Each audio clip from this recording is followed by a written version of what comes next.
Don't worry, you can always catch playback on our YouTube channel as well as other programs. CityTube, CityTube. Don't forget to subscribe as well whilst you are there. So full package for you there. And we'll begin the conversation, but the whole conversation takes place. And I looked at Ghana's new COVID numbers this morning, 11,118. Let that number sink in. 11,118. Over the past 18 hours, that is 750 cases we've had in addition.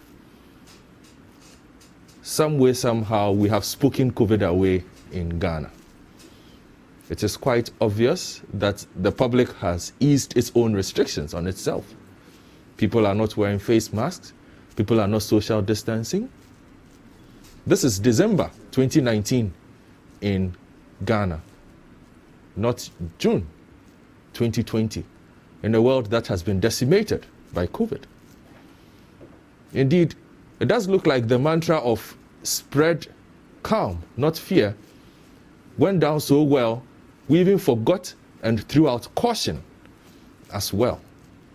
Perhaps now is the time to preach spread caution, because indeed, caution is all that we have left as we battle COVID-19 in Ghana.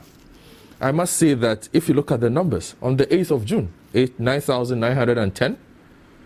On the 10th of June, 10,201. On the 11th, 10,358.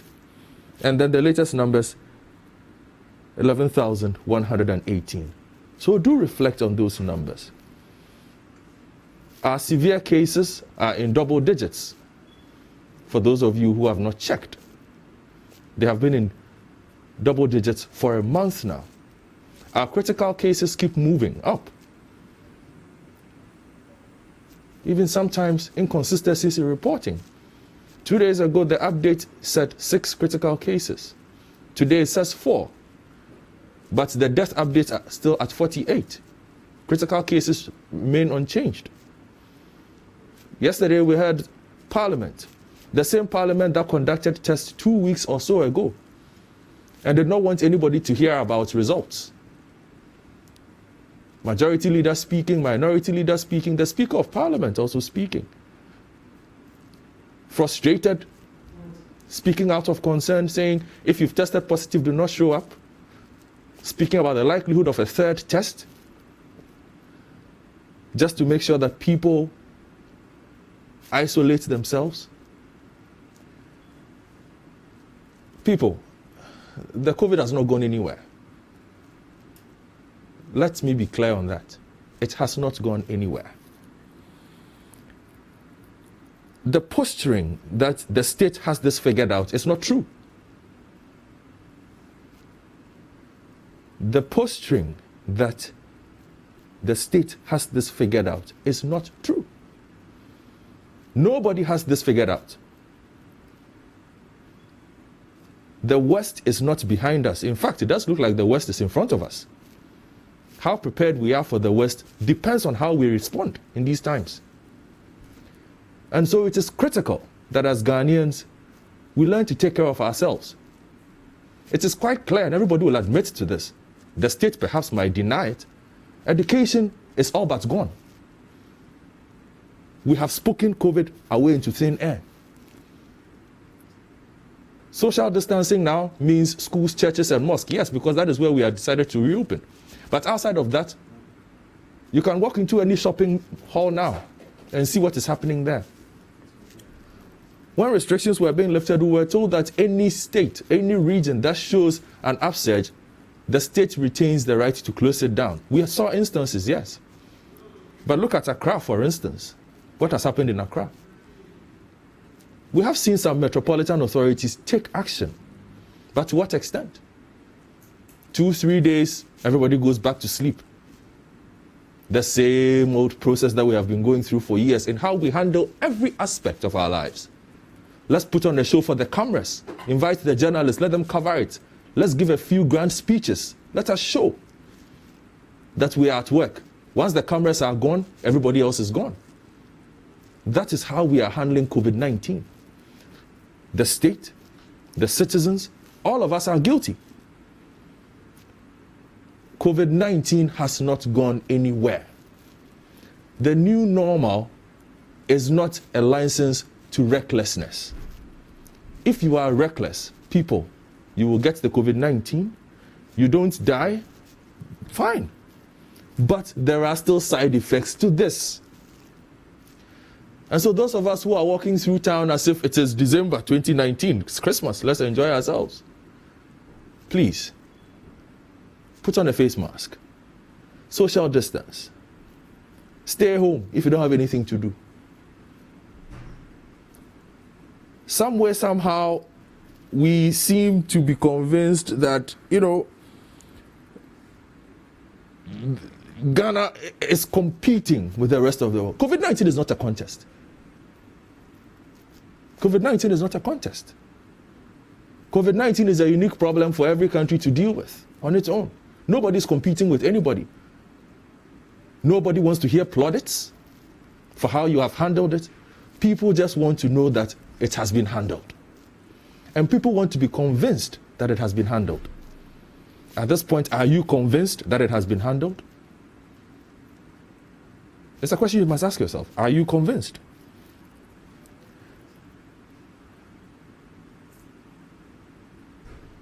COVID-19, ladies and gentlemen, will not be away from us for a while.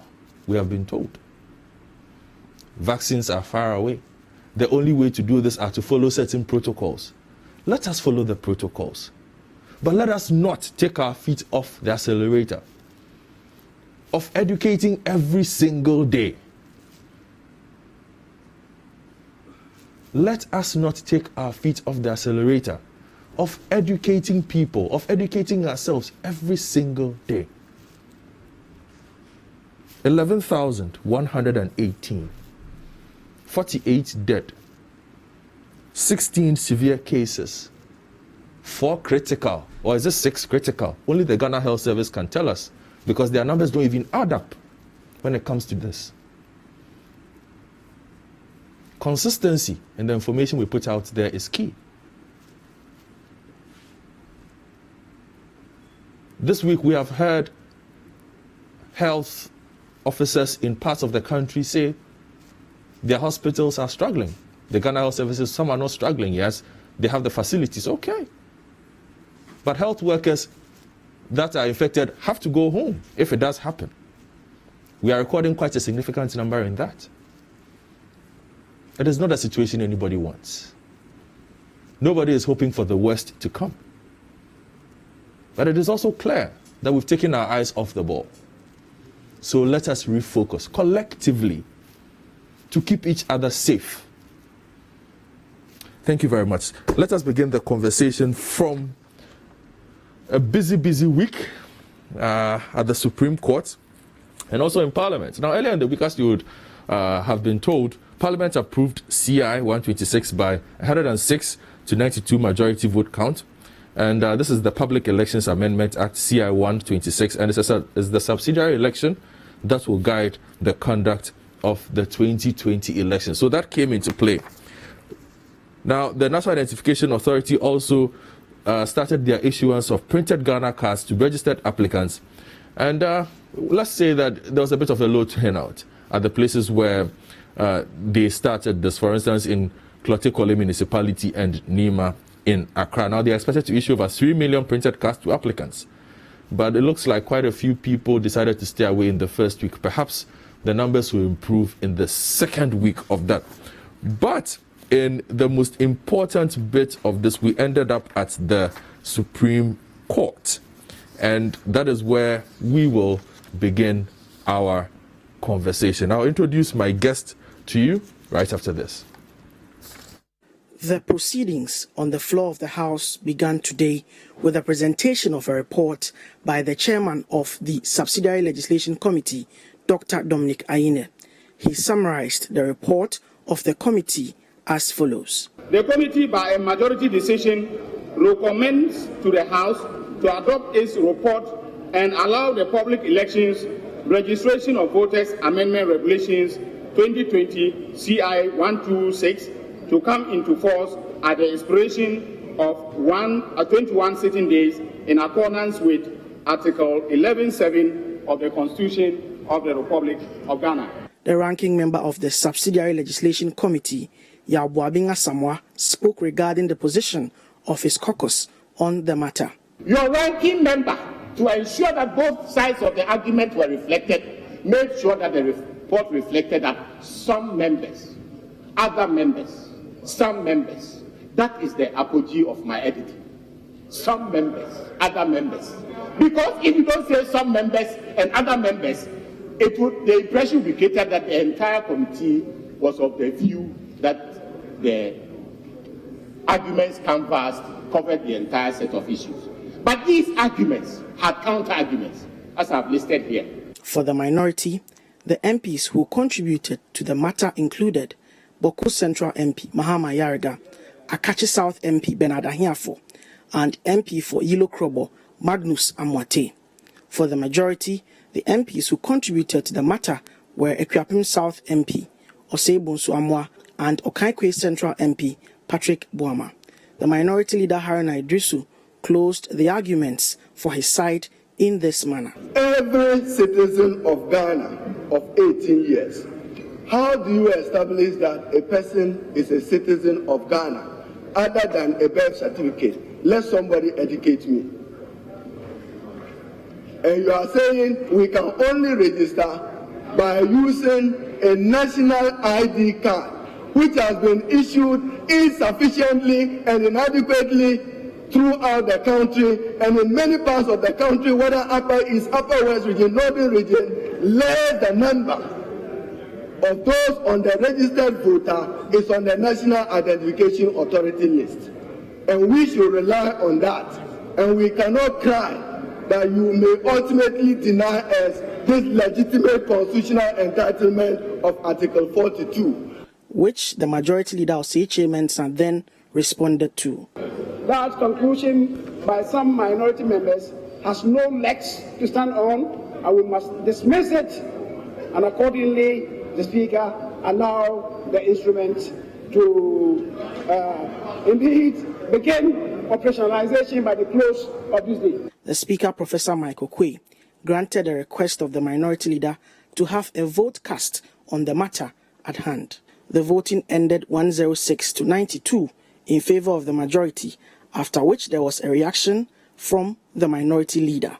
We in the NDC, we can make one pledge to you on behalf of President John Dramani Mahama, as he then was, Excellency President Mahama. Within 100 days of President Mahama being declared winner of the 2020 elections, we will make it natural for any Ghanaian attaining 18 years to walk freely to any office of the Commission to be registered as a citizen of Ghana.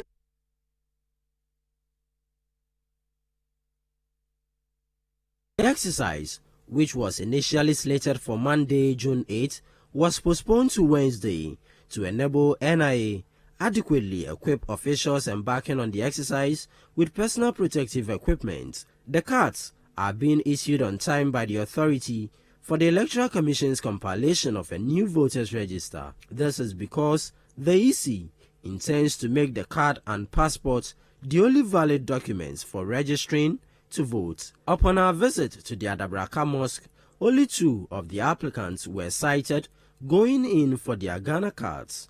Applicants were manually verified, contrary to the initial process where persons were electronically verified and subsequently issued with their cards. There was neither security presence nor hand-washing facilities. According to officials at the center, over 1,000 applicants are expected to come for their cards after the entire process. Some of the applicants, after receiving their cards, tell City News it will enable them to engage in the impending voters registration exercise by the Electoral Commission. With what the government is saying, they say we are going to register the voter, when we are going to vote, we are going to use this card. Yes, so I'm a Ghanaian and I have to vote. I have the right to vote, so I have to get it and then register. First of all, because they said we're going to use it for our voters ID card. That's why I came for it. It is very, very easily. I came just about two minutes ago. No, I've got my card. So I thought it's okay now. The turnout at the Presbyterian Church in Adabraka was no different, but there were health safety protocols in place to avoid the spread of COVID-19 in the process. An official of the NIA resorted to reaching applicants via mobile phone to come for their cards.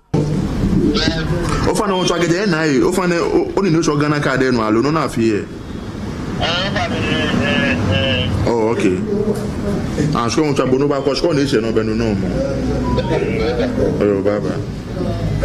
At the Roman Catholic Church and Islamic Research Institute in Nima, only a few applicants were being verified manually for the issuance of their cards.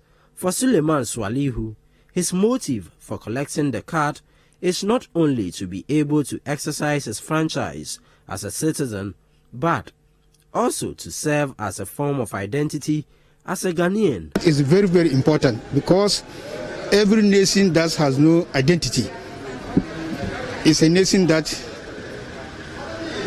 we can say is not up to other countries. When you travel outside, you see that a nation card is very, very important. No, it's not necessary for the voting. It's for the necessary that is Ghana card. But when they use it to be a residence too, it's a good thing. So everybody must try and get his card and go and register. Meanwhile, Corporate Communications Director at the National Identification Authority, Francis Pamdeti, has been reacting to some of the issues surrounding the exercise. What we set out to do, considering several factors, was to introduce what we call the album system or the manual verification system, where you have an album with each applicant's details printed on a dummy card. Now, on that dummy card, it's a column for you to sign or a column for you to thumbprint. The essence of the album is to enable a speedy distribution of these 3.9 million cards to applicants. Because what it then does is to prevent a situation where you have 3.9 million applicants across the country going to our registration centers during the mop-up exercise, the mop-up registration period, which will be happening from the 18th of June. We also didn't want to undermine the health protocols on physical distancing. And so to reduce the risk, we thought that it was better to have this album system, which would let the issuance of cards move faster and also prevent. So those are the various stories surrounding the build-up to the election. But like I said, the big one was at the Supreme Court, where the NDC withdrew basically one of its reliefs that it was seeking at the Supreme Court after the Supreme Court panel asked it to make a choice between A or B. So the NDC was first seeking an order to stop the EC from compiling a new voters register, and an alternative order declaring as illegal the decision of the EC not to consider the old voters card as proof of citizenship for registering to vote. Now, the NDC decided to go with the old voters ID card as proof of citizenship for registering to vote as the main thrust of its case. But post that, there's a new writ invoking the original jurisdiction of the Supreme Court. And I think this came yesterday? Yes. Yes, yesterday. And basically, this is between Mark Techi Banson, Breman Kokoso Esikuma Dobon Brakwa, who's the plaintiff, against the defendants are the EC of Ghana and the Attorney General. Now, I'm just going to read bits and pieces of this. It says that in the name of the Republic, you are hereby commanded within 14 days after the service on you of the plaintiff's statement of case, inclusive of the day of service, to file or cause to be filed for you a statement of the defendant's case in an action at the suit of Mark Techi Banson. The nature of the reliefs sought by the plaintiff from this court are as follows, and this is where the meat is. 1, a declaration that upon a true and proper interpretation of Article 45A of the 1992 Constitution of the Republic of Ghana, the Electoral Commission's constitutional and statutory mandate to compile the register of voters for the conduct and supervision of all public elections and referenda is spent saving only the power reserved in the Commission to revise and expand the register of voters at such periods as may be determined by law. So it looks like the first relief the NDC was seeking in court that they had to get rid of is back by way of this particular writ. 2, a declaration that the Electoral Commission's decision to compile a new register of voters is inconsistent with and a violation of Article 45A of the 1992 Constitution of the Republic of Ghana. 3, a declaration that Regulation 1.3 of the Public Elections Regulations 2020 CI 126 is inconsistent with and violates the provisions of Article 42 and 45E of the 1992 Constitution to the extent that it excludes birth certificates. So note this, birth certificates issued to Ghanaians as a mode of identification and or establishing qualification to be registered in the register of voters. And then 4, a declaration that Regulation 1.3 of the Public Elections Amendments Regulations 2020 is inconsistent with and violates the provisions of Article 42 and 45E of the 1992 Constitution to the extent that it excludes the existing voter identification card as a mode of identification and or establishing qualification to be registered in the register of voters. And they also go and say that an order directed at the first defendant, that is the EC, to include under Regulation 1.3 of the Public Elections Registration of Voters Amendment Regulations 2020 CI 126, the existing voter ID card issued by first defendant as evidence of identification. 6, an order directed at first defendant to include under Regulation 1.3 of the Public Elections Act 2020 CI 126 a birth certificate as evidence of identification. And 7, any other orders or any other order or orders as to this honorable court may deem fit. So this has also been brought before the Supreme Court. Looks like the next month or so will be very, very busy for the Supreme Court regarding the matter of the EC. Now, when it comes to the EC, they have also been meeting with stakeholders. They met the TUC yesterday, and it's important that I read this before we start the conversation, because the EC boss has defended the new register and insists that is the best for the nation. If you go to the front page of today's Daily Graphic, the story is there. And I'm taking from the paragraph that says that addressing the leadership of the Trade Union Congress before proceeding to a closed-door engagement on the compilation of the new register in Accra yesterday, Ms. Mensah said the reason for compiling a new register was twofold. First, the current system required a mandatory upgrade and refurbishment, which had been awarded on contract at $56 million before she assumed office in 2018. However, the cost of refurbishment was far more expensive than obtaining a new system. She then went on to explain what the process was. The second one, she said, was the credibility of the current register. She says that it's not credible because it had been bloated with the names of foreign nationals due to the EC's acceptance of the NHIS cards for voter registration and the demise of about 1 million registered voters. She said the Supreme Court determined that the NHIS card was not a sure proof of citizenship and asked the EC in 2014 to expunge the names of those who used NHIS cards for the voters registration from the register. That, the EC chair added, had become challenging because determining who used the card had become an almost impossible task.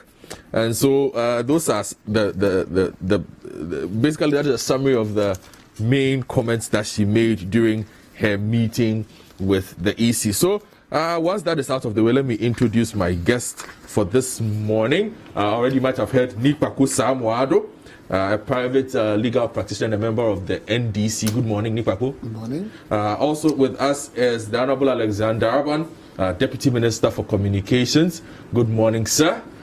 Good morning. Always a pleasure to have you. Good. I am good. Franklin Kujo, President of Imani Africa. Good morning. Good morning to everyone. Good friends. Yes, so good morning. Thank you, Franklin. And then we'll also be joined by another lawyer, Yao Opong, as well. Lawyer Opong, can you hear me? Yes. Oh, good. So, good morning.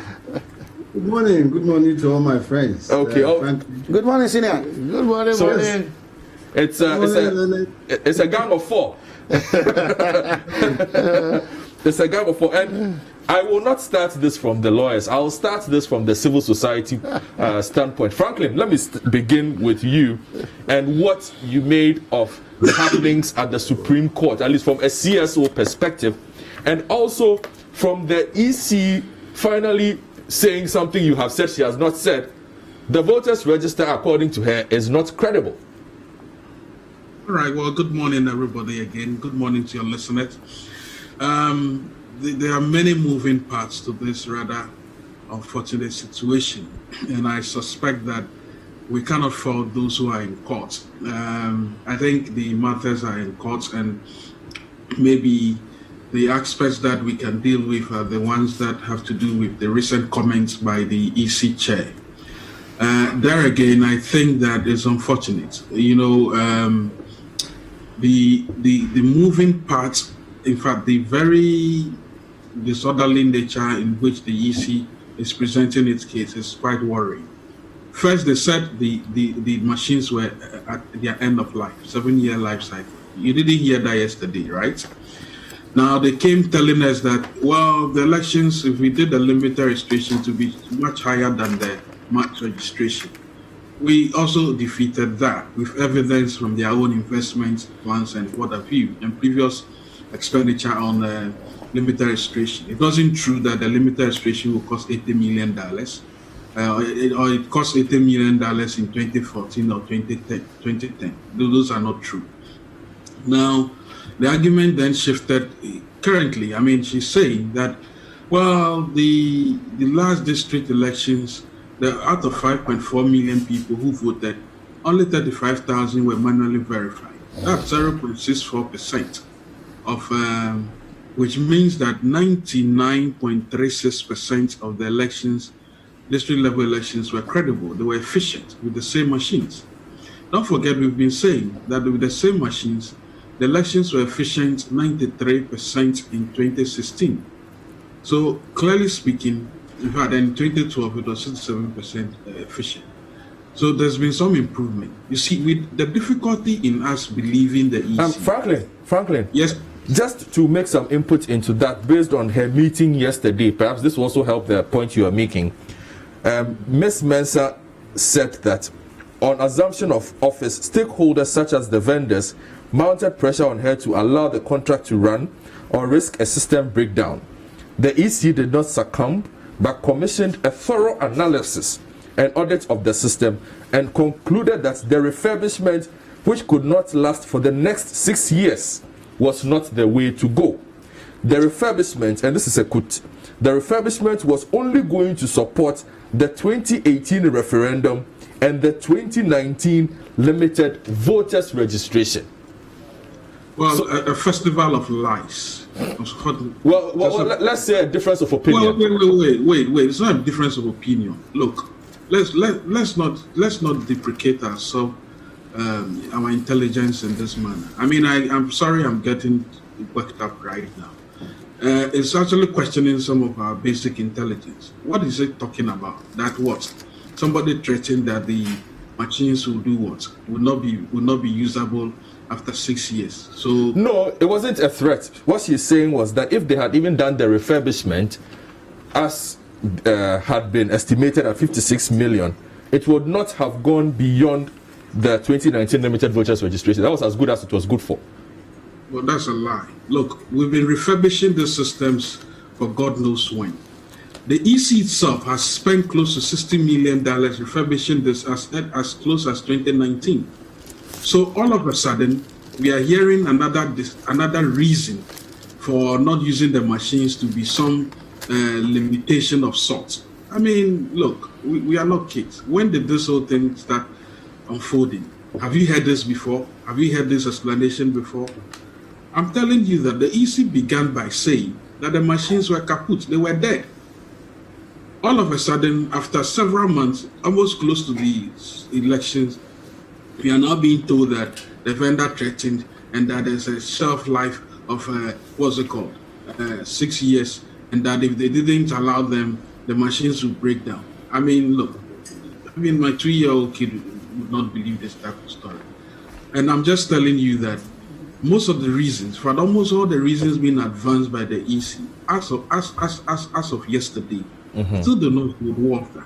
I mean, look, I'm sounding like a broken record. I think you did say that the EC madam suggested that the register was polluted.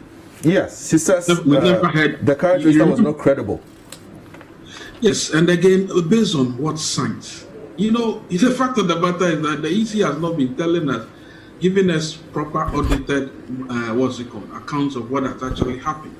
And we are saying that on the surface of all the investment the EC itself have done, including this EC that came into office, purchased close to 2,000 machines.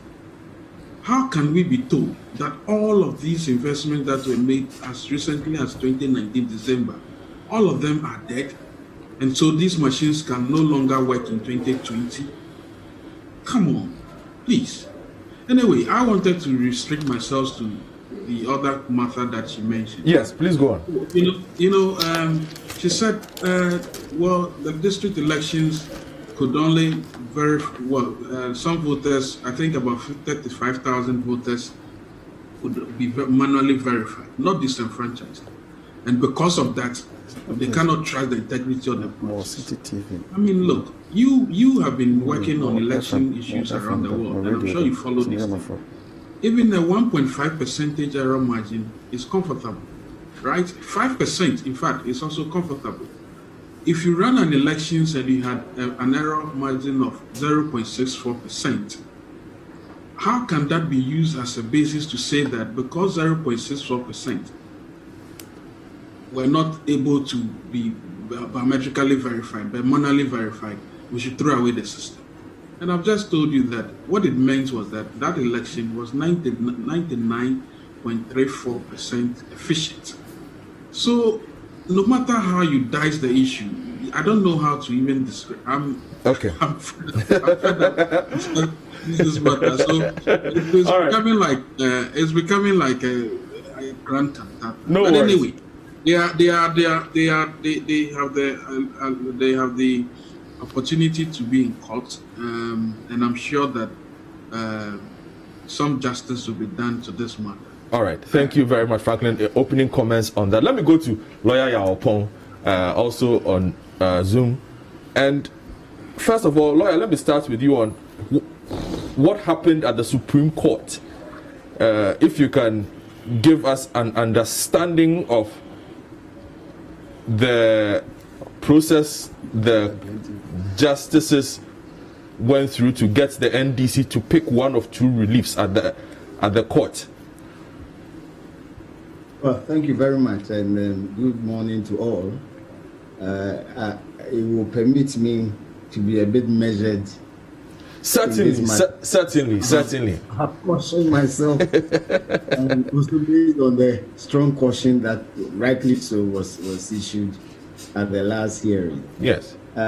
So my understanding is that we can highlight what actually happened, especially in relation to the opportunity to elect, as we put it, one of the reliefs that the plaintiffs sought to get the Supreme Court to grant. The issue of alternative reliefs, that if this, then grant me. If not, then grant this. We have always known it to also come with the fact that the court is not being called upon to grant both. That is why it is alternative relief.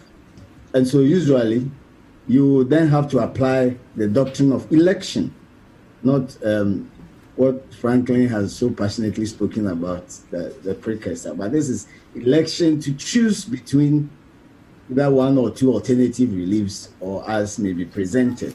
And for me, it is not strange or alien to our rules or our laws that the court may ask a party, especially where in the view of the court, and especially also I read the statement, supplementary statement that the Attorney General filed, and that issue was raised. Yes, there could be alternative reliefs in a suit, but then where in the view of a party or the court, those reliefs cannot alternate. The court has all the powers to ask the party to tell the court which of those reliefs you really wanted the court to consider and probably grant for you. So that's how I understand it happened. It is not strange at all. We all know that when it happens like that, it's regular, that can be done. And so the opportunity was given to the plaintiff to choose between which of the alternative reliefs they wanted the court to consider and pronounce on, and they chose the one that for them perhaps is more important or more substantial or more substantive to them, or for any other reason, which is, as you rightly put it, whether or not the exclusion of the existing voter ID card from the list of primary documents or evidence of citizenship for purposes of election in the new CI or in the then proposed CI or bill was lawful, and whether or not the EC should not be made to, as it were, include that. Mind you, the decision to present legal arguments on this matter came before the CI was passed in Parliament. Yeah. And I read today, someone else has also gone to court now, specifically challenging, in his view, the unconstitutionality of parts, as I understand it, of the new CI. I think that has just commenced, and so we'll also leave it to the court to determine. But then as this comes, and we always do, I think for me, I'm happy that we are deepening democracy, and more importantly, rule of law. It's also showing that we as Ghanaians understand that no matter how much we disagree outside, meaning outside the judicial system, we always remember that if any dispute or disagreement is resolvable by law, that is the final place that we go. And there we talk law and sometimes a bit of common sense and also evidence. That is the rule, the game. So I wasn't surprised, and I think that we should continue to encourage people that when they strongly feel that there is a dispute, or in their view, there is some misunderstanding about something that it is only by law that it can be resolved, let us run to the court. We are fortunate to have judges that are bold and fearless, and that will determine matters only in accordance with law and the evidence and the oath they have taken. So let's continue to encourage us. In fact, I encourage that. I mean, case matters should go to court, not because myself and him in particular. As for Mr. Aban, he is an MP, so he has other sources of income.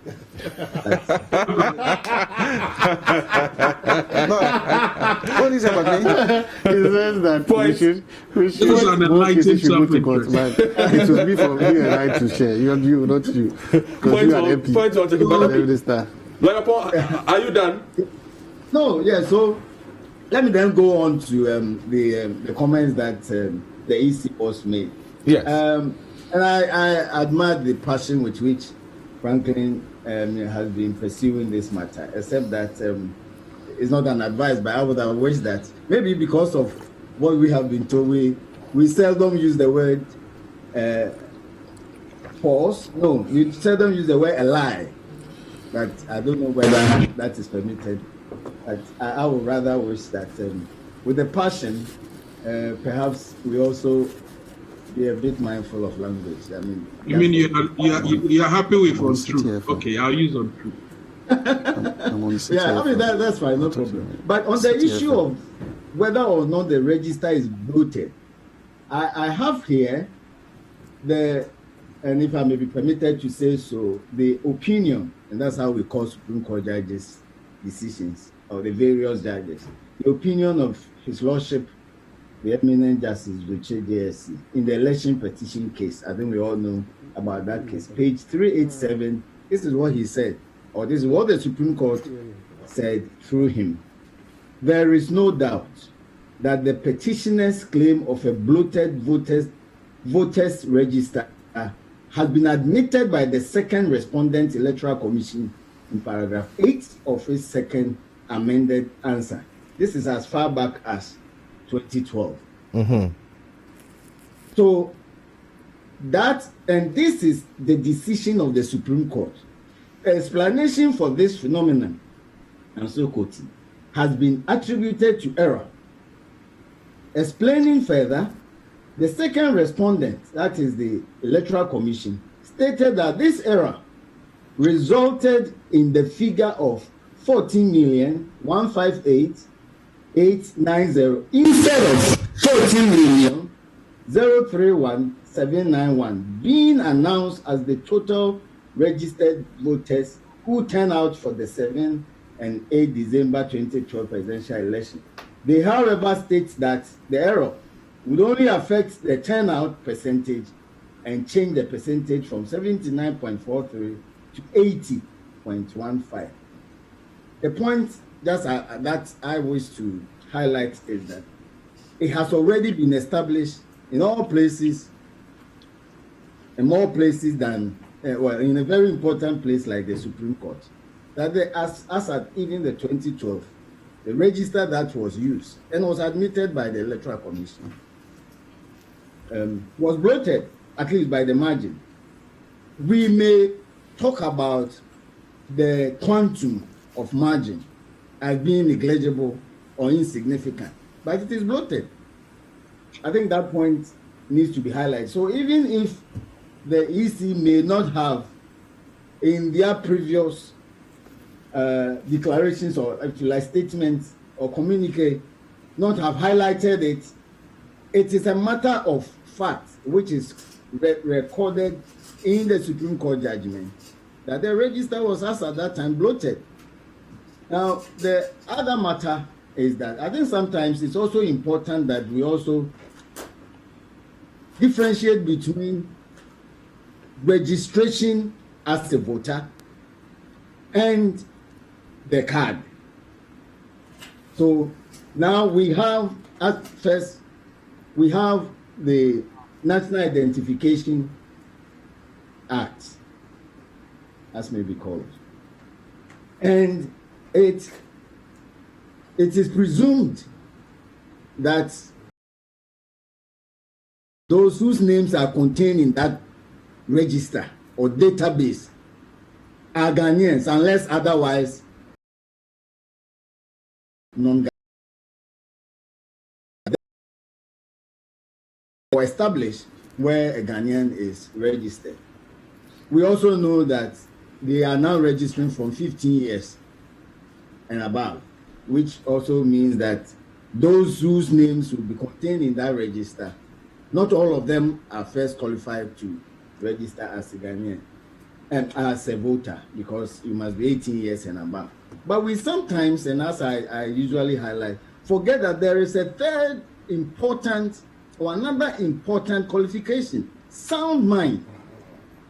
Sound mind is very important. I heard Honorable Haruna say that he spoke about the fact that a Ghanaian who is 18 years. But I think we sometimes forget that whether it is determined or not, there's a presumption that once your name is in the electoral data or the election data or the register, you are a person who has qualified to be there. It includes that you are a person of sound mind.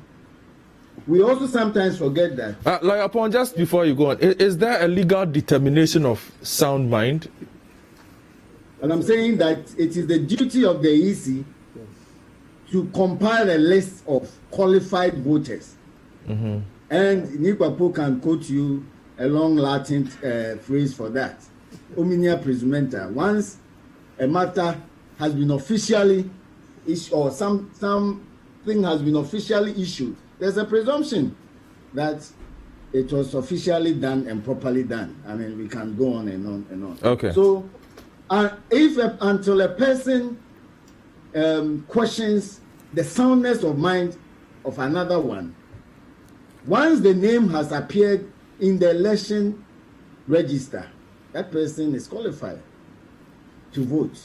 Let's not also forget that the Constitution also mandates the EC at public elections to ensure that a constitutional instrument is also compiled. And in it, it is the duty of the EC to determine not the qualification, but what goes into evidencing qualification of the voter. So what do we use for that? I mean, some have suggested the birth certificate. The birth certificate, of course, must also show, and it does show, as far as I'm concerned, the age of the person. Yeah. But it doesn't show the soundness of mind of a person, as, of course, even a passport too may not also be able to show. But the National Identification Act, which is now the, if you like, the exclusive legal instrument for the determination of citizenship of a person, has itself also made the matter also simple. So once a person brings that, there's that presumption that he's a citizen of Ghana, and of course must also establish that he's 18 or above. So the point is that we must also highlight the issue of guarantee by citizens. Some may argue that that person to guarantee for you must himself should have registered as a voter. So, and I understand that that person can do it a number of times. Is it 10 times or for 10 persons? Yes, 10. Yes, 10 persons. The point is, especially in the let me say, communities, it is not difficult. In fact, it will be so strange for anybody to even say that Yaopon is not a Ghanaian in the community I live. I mean, they know. So what if you have a community of 50 people and 5 people have registered, all the 50 people who qualify automatically, once it's so easy to guarantee that the person is a Ghanaian. Oh, I remember when he was born, we attended his birthday, his naming ceremony, and so on. I don't think it will be too difficult to do it. Then we have the NIA cards anyway. Pardon? Then we should not give anybody any card. Yes. No, that is not what I'm saying. I'm saying that if the person doesn't even have the NIA card, it doesn't disenfranchise him, because there will be other persons who can. But I don't have it. I haven't registered. But of course, I have a passport anyway. But the point is, even if I didn't, it shouldn't be difficult for me to get one person in the community in which I live to guarantee for me. You understand? So I think what if the person is not of sound mind? If the person is not of unsound mind, somebody must challenge that, and it is the duty of the EC, for example, to get a certified medical officer, of course, certified to in that field, to establish the same as insanity. If insanity is raised in a case in court, it is not enough to just say that I've seen him walking naked once, or that he was smoking weed or tramor and things like that. I'm just teasing you because you know how difficult this is. You know how difficult this is. Okay. We do it better. Wrap up your initial comments for me. So let me wrap up and say that I think we've now gone beyond whether or not, of course, the EC has the duty, at least per what has happened in court. It's now left with whether or not the existing register should be, or existing card should be also one of the documents to verify or to confirm citizenship of a person.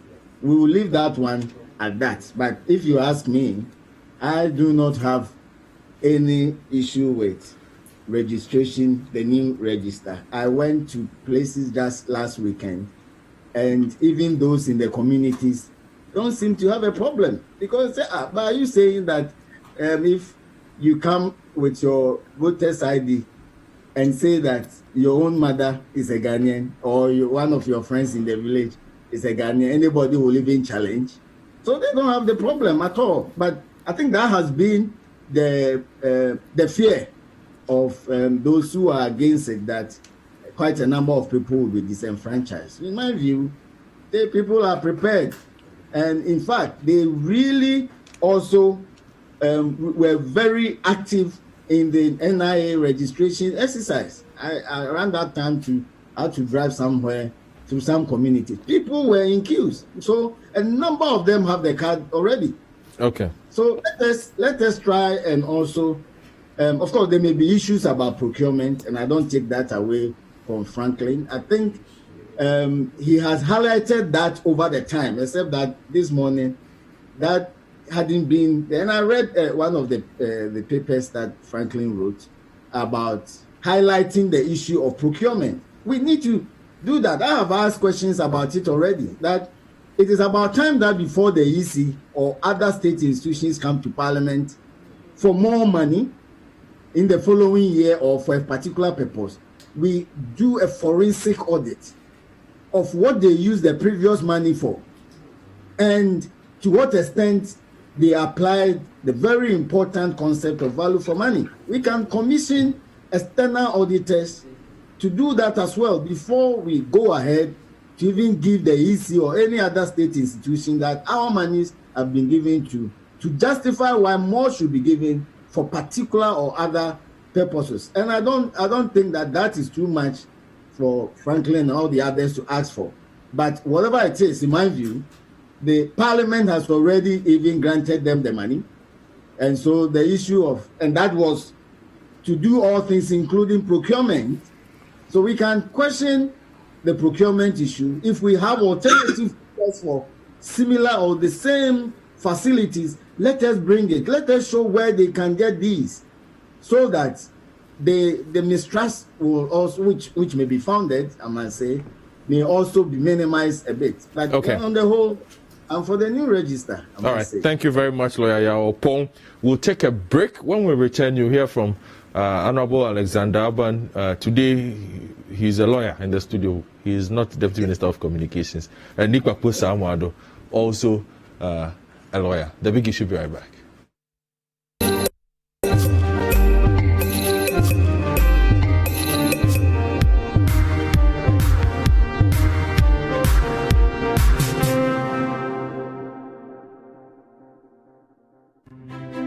Imagine if you can get all the understanding on some of the difficult subjects you struggle with in school. As a student, do you feel dissatisfied with how hard it is to figure out the subjects you're learning? Or as a parent or guardian, do you worry that your child is struggling to understand some of the subjects in school? Well, now you don't need to sign up for extra lessons or tutors. Simply tune in to Class Act, Mondays to Thursdays at 5:30 p.m. on City TV. Class Act is a show that seeks to enable senior high school students gain a much better understanding of what they learn in school. All you need is a TV, a chair, your notebook, and your pen. Get clarity on subjects such as maths, English, IT, and science. Class Act airs every Monday to Thursday at 5:30 p.m. on City TV on DSTV channel 363 and GoTV channel 182. Don't forget your pens, pencils, and your notebooks, and tune in to Class Act only on City TV.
Welcome back to the big issue discussing all matters elections, and it has indeed been a big week regarding the matters of the compilation of a new voters register. The NDC are at the Supreme Court. They were told to make a choice. They have made a choice as to what kind of relief they are seeking from the court, and they'll be back on the 23rd of June to get a ruling from the apex court of the land. That aside, yesterday someone has also gone. One Mark Techibansen has also sent a case to the Supreme Court. He's invoking the original jurisdiction of the Supreme Court and has added the matter of the birth certificate. And I will try and unravel how that has also come in there, because in the debates building up to this, people had also been asking that particular question. I'm having this conversation with Nipapo Samuado, a lawyer, also a member of the NDC, member of Parliament as well. Honorable Alexander Aban, Deputy Minister of Communication, is here, but he's also a lawyer today. And Lawyer Yawopong, teacher, lawyer, also on the line, and Franklin Kujo, teacher, president of Imani Africa, also on also joining us virtually, at least for the first part of the show. So let me come to you, Ni Pakpo, and let's work our way backwards. Backwards, yes. This new writ that has been filed, right? What is the thinking behind it? And the entry of the birth certificate, right, is quite a significant entry. Yes, can you walk us through what Mr. Techibansen is looking for? I think we must understand. So you do this before we do the what's happening. Okay, yes, so we do no that. problem. I think what Mr. and good morning to your wonderful viewers and listeners. I think one of the things that is at play, and I always like to do the legal history of such things. I've always said that one of the courses you always take is constitutional history, and it is always because one of the unique things that one of our famed lecturers, Professor Kumado, teaches us is that our constitution is one of the few constitutions that actually has, you could actually tell a story behind every single provision of the Constitution. If you actually decide to take your time and do an historical analysis of our Constitution, every single provision there has a reason or a history behind it. If we are taking what we are faced with today, we've actually had this battle in terms of the continuous improvement in our voters register or our voting infrastructure architecture. There's always been a conflict between how we exit from an old system to a new system. So if you remember, we used to use thumbprint cards. Then we decided to go for colored photos. And that was a significant improvement because it was one of the things that was actually led by the MPP, because the allegation was that thumbprints we couldn't verify thumbprints. And so thumb-printed cards was a very easy avenue for persons to be given these cards and to have a way of voting without verification. And so when you had your colored, photograph, it would be easier to identify. That was one of the first major shifts to improving our electoral system. We had a legal battle in court as to whether persons who were holding onto the thumbprint cards could be allowed to vote. At the same time, those who had the colored pictures. Then we had another evolution where we moved from colored pictures to black and white pictures. And then there was this debate whether black and white was more quality than colored pictures and which one could last better and all that. We've had another historical debate over how we transited from colored pictures to black and white. Today, we've gone biometric.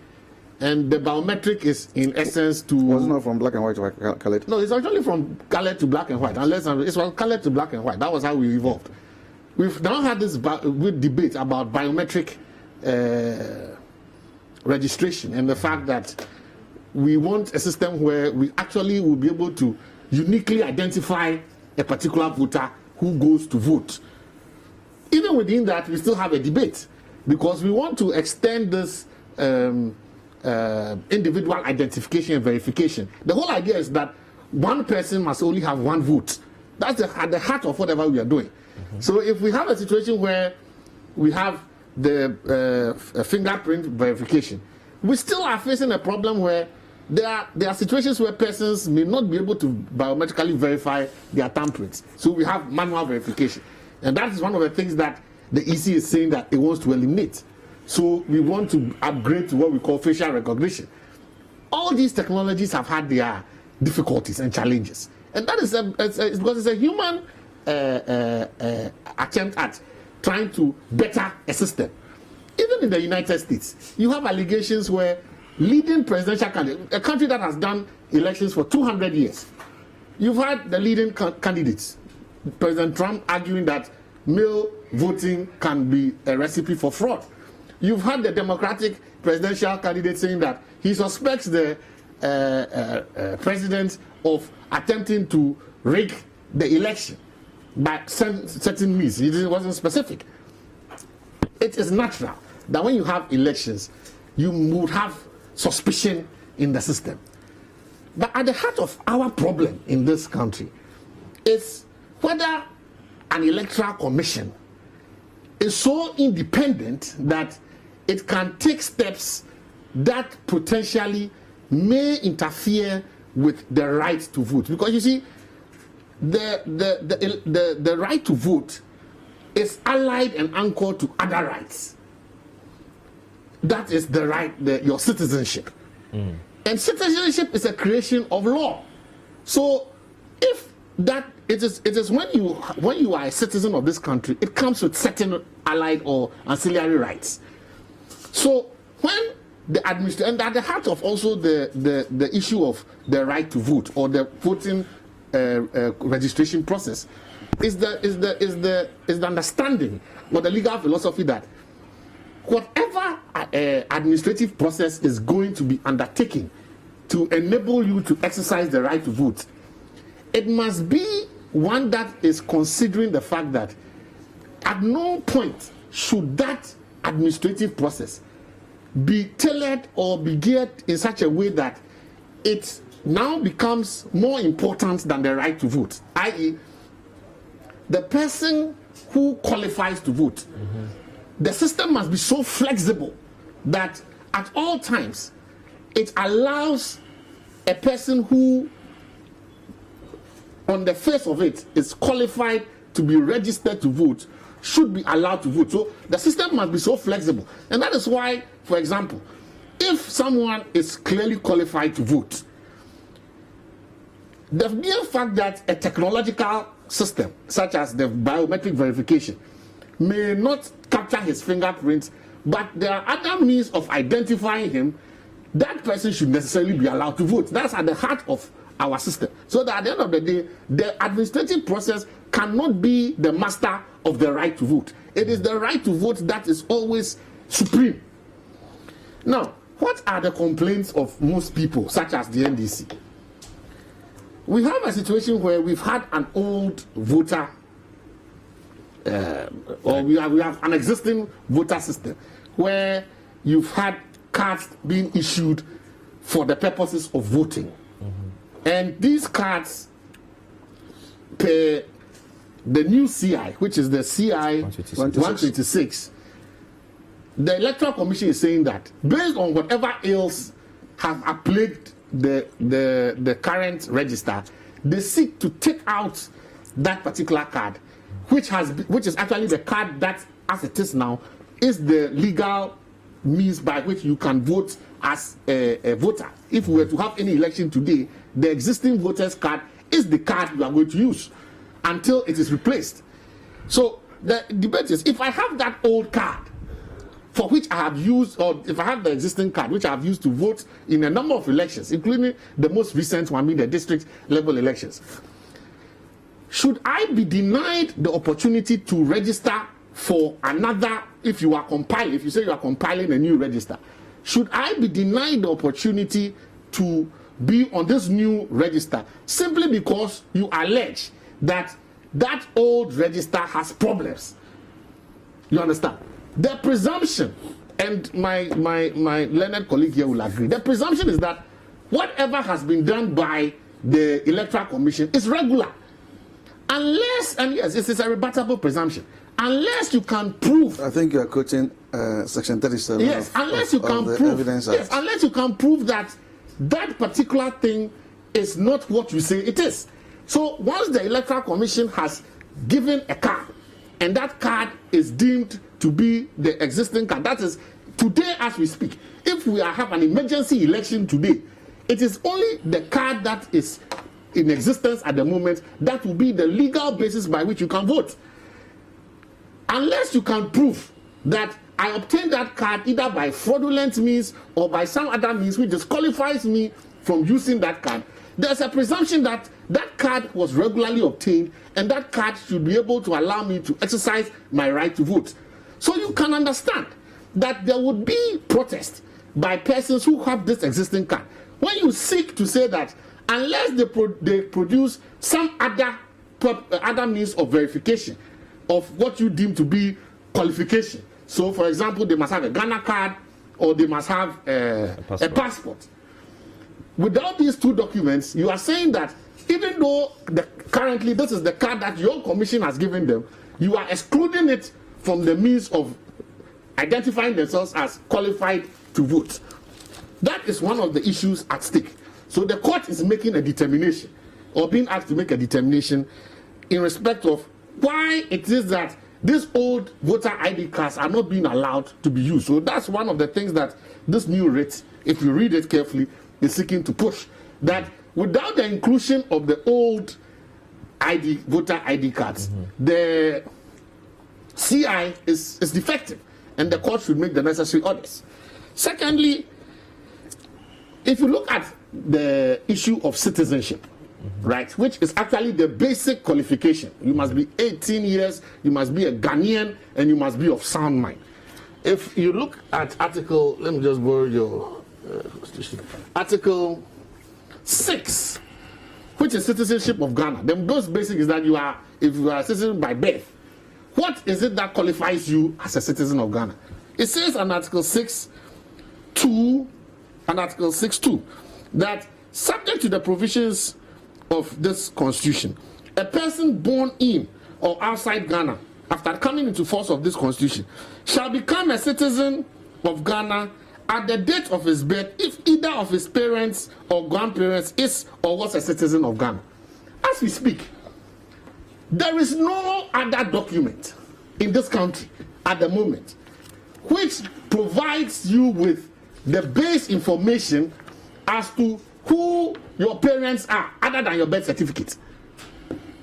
I am prepared to wait perhaps before the end of this program. If somebody can prove to me that, and because of that, I actually went to take a copy of a birth certificate. Well, I wanted to be sure. Okay. The certificate, and this is backed by law. The law is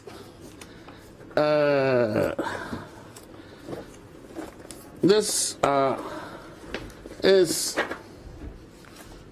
What's your? Oh, sorry. Is the Birth and Death Registry? Yeah, the Birth and Death Registry Act. Yes, the Register of Births and Deaths Act, 1965, Act 301. You understand? That actually backs this particular document. And if you are saying that the Constitution is saying that the way by which you can prove that you are a citizen by birth is by actually proving that it's either you were born in Ghana, one, and two, your parents, either of your parents or grandparents was what? A Ghanaian. There is no other document, I repeat, there's no other document legally acceptable in this country that provides that base information other than your birth certificate. So your birth certificate, if you have it, would say that it will ask for your name, it will ask for your father's name, it will ask of your father's occupation, it will ask of your father's nationality, it will ask for your father's religion, it will ask of your mother's maiden name, it will ask of your mother's nationality. Then it will ask when you were born. So that deals with the issue of age. It asks where you were born. It also provides for who is even providing the information. Now, it is upon this that you would then be able to tell that, oh, and this is actually the feeder document even for your passport, because it is based upon this birth certificate that your information will be provided. So if I have this document, which is the only document that provides me with whether or not my father or mother is a Ghanaian, and for which I was also born in Ghana, and provides the date of my birth, and these are the things that qualify you under the Constitution as a Ghanaian by birth, how is it possible that the Electoral Commission will take out this document as being one of the source documents for which to prove the fact that you are Ghanaian? Clearly, this raises legal issues. And so I'm not surprised that somebody will go to court seeking to tell the court that, yes, you may be independent. However, your independence is subject to the Constitution and to existing law. So if this is the document that deals with proof of citizenship in terms of the requirements, then how do you exclude this? Or if I am in possession of this, how can this be excluded from the means of proving that I'm a Ghanaian? So you would have expected that they will go to court. And that is why that is one of the issues in court. Okay. Lawyer Upon raises the issue of soundness of mind. And I'm not surprised that he raised. I think it's a very valid point. Why is it that the commission makes it a duty for us to prove that we are 18, we are Ghanaians, but we are not interested in how to prove that we all are of sound mind? It's clearly a defect in the CI, and I won't be surprised if that issue too is taken up. So when you look at the fact that issues of citizenship go with the right to vote, if you look at the fact that the birth certificate is the only legal document that actually provides essential information about your parentage, you understand, your parentage, which is the one of the key issues or factors to determine whether you are Ghanaian. So it's not just that you were born in Ghana, but one of your parents or grandparents must necessarily be a Ghanaian. So when this is the document that provides that information, it cannot be excluded. So I'm not surprised that that issue too is ongoing in court. Okay. At the end of the day, I think that this new suit is important, because if we are not clear in our minds the power of the EC to compile the register, because that's also another issue. That's actually the last issue in this way. That does the electoral, the two words are used, compile and I believe revise. There are aids to interpretation. Some say that the lack of a comma or the fact that it's a round or whatever, it means that it's the power of the EC is virtually not abridged in any way. They can go ahead to compile it as and when they do, and that you should read compile and revise together. Others are saying that no, compile means necessarily a one-off event, and then the revision, because they add the fact that from time to time. So then if compile is on its own and revise from time to time, there must be a distinction between, or a difference in the meaning.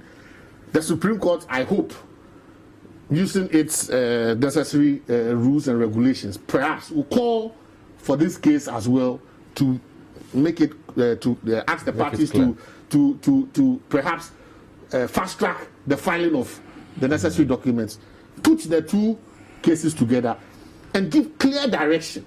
Okay. And I think that it will enhance our democracy, because at the end of the day, we will know once and for all whether the word compile and revise as used in Article 45 mean one and the same, or whether they mean differently. Okay. Now let me quickly just address the NDC matter. This thing. I'll give you 5 minutes on that. I think that it is important that we give credit to the legal committee alone of the NDC is made up of more than 30 lawyers. And then you have the other senior members who are lawyers as well. And you can, more than. And of course, you also have a legal committee. You couldn't see through the ways.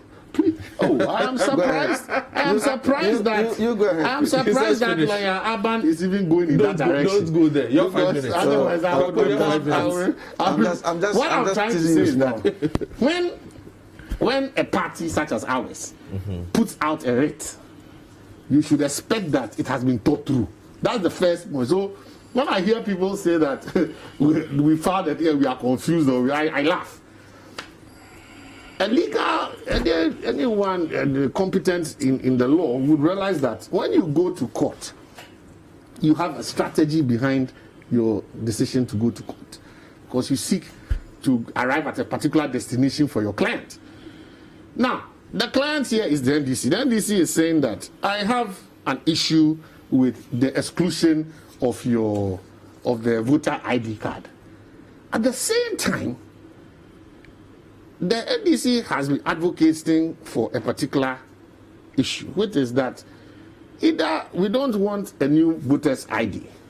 However, if there's going to be a voter's ID, a new voter's register, sorry, there must necessarily be the old ID card in it.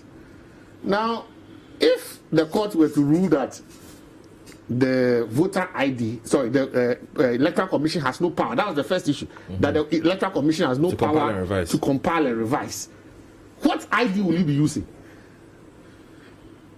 If the court were to say that there was no,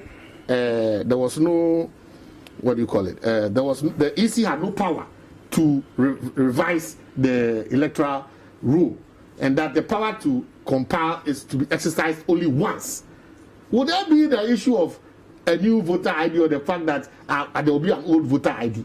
There wouldn't, because clearly it means that what will be limited to is a limited registration for purposes of what? Dealing with the persons who qualify but have not got the ID card. So there was nothing like a voter ID or not. Now, if the court is to agree that, okay, in compiling a new register, you should use the old voter's ID, or you should include the new voter's ID. That's the old voter's ID that you have. What does that also imply? It simply implies that your old voter's ID, if all the persons who qualify have the old voter's ID, in effect, what are you doing? If everybody has the old voter's ID, and that old voter's ID is deemed to be a valid ID for the purposes of registering, it means that every single person who has the old voter's ID, if you were to present himself, you are basically upgrading the old register to a new register that you claim it is. Because if all 17 million people arrive at the various police stations, excluding everybody who is dead, with an old voter's ID, they automatically go on to the new register. The net effect is the same. Okay. And the net effect is the same. If in the first place, if the Electoral Commission is deemed not to have the power to revise or to compile a new register, what it simply meant was that we were only going to deal with a limited registration for purposes of the new voters coming onto the. So the second issue would not even arise, because the existing voters ID would be the only voters ID at play. However, we are of legal opinion that if we were to say that the old voters, we should have a new voters register, that the EC has the power to compile a new voters register, obviously you wouldn't want those with the old ID to be disenfranchised. Now, what is the net effect of having the old voters ID being deemed to be a valid ID for the purposes of identification to be made to go onto the new register? If everyone with the old voters register, a voters ID, came forward to be registered on the new register, it means that immediately they come, all they are doing is to be put onto what? The new register. You are simply upgrading the old one back to the new one. So the net effect is the same. Okay, your point is well made. Thank you very much. Nipapo Samuado. Before Honorable Alexander Ban speaks, let me just take a few messages on this matter. Prince Henry from Kofodia says, how can my son be vouching for me as father to prove my identity as Ghanaian? This is not rational. The same EC said they will accept the current voter's ID card for the needless new voter registration. Then the same EC told us they will not use the Ghana card because they have their timelines and can't depend on the NIA for their work. So what has changed? That is the question he's asking. Kwame from Kaswa says, please kindly let Lawyer Pong know that he did not explain if those holding the NIA card are of sound mind. If not, then the NIA card cannot also be used just as he explained in relation to the birth certificate. Kwame Angel from Abofo says, leaders and members of both the MPP and NDC have established themselves as people who are mostly interested in themselves. My advocacy to the electorate is to boycott the elections because none of the two parties have the interest of the most vulnerable at heart. They just want to come into power under the guise of legality. Okay, that's an interesting one. Stephen from New Legon says, Godfred, is the matter of facial recognition to improve the voter card still on board? I thought that was the most cogent argument the EC raised at the beginning of all this brouhaha. We live to see the Supreme Court's verdict. John B. from Koforidua says the EC should listen to the voice of the majority and save 140 million cedis for potable water projects around the country. Sam from the UK says this EC is not productive. They change their minds at any time. So the EC knew there were foreigners in the register, yet they went ahead to conduct several elections with the same bloated register. God save us. Gal from Machimota says the NDC has shifted the goalpost again. Now it's about timing. Are they saying the EC is not aware of the time to go about their duties? Okay, so lots of messages have come through. You can also be heard. 0549 986 996, 0549 986 996, 0550 5832. And on Twitter, Pakas Hassan tweets and says, I am really finding it hard to get the rationale for the EC putting forward a new voters register. They keep contradicting themselves one day after the other. Adia Penna Era Gati says, what did the NIA use in verifying people to get their cards? If birth certificate was a part, why then is the EC removing it from its list? A couple more have come through, but mostly on COVID. I will get to those ones in a bit, so keep the messages coming also on our City 973 hashtag the big issue, or you can just send them to me, Godfred Akoto Boafo. Honorable Aban, let's have your take on all matters legal regarding the EC that have happened this week. Then I will go to Franklin and Lawyer Pong for just quick statements on this, and then we will move the conversation on. Honorable Aban, let's hear you. Thank you very much. Good morning to cherished viewers and listeners. Good morning to the people of Gomor West. I'm just reminding them that Saturday they should still maintain me as the Sure. Okay. And are you being challenged? Yes, I'm being challenged. Oh, how many people? By one. Oh. Good morning. We wish you well. Thank you. Good morning and happy birthday to my wife. Oh. Okay. So and you just started speaking like that. More romantic. Take your time. Look into the camera and say something. Please point the camera. Point the camera at the minister. Let you say something. Point the camera. How many years of marriage? Give us something. Give us some history. Give us some constitutional history. Good morning. And your pet name. Happy birthday to my wife Anastasia. With support from Lawyer Paul, Franklin, myself, and Yes.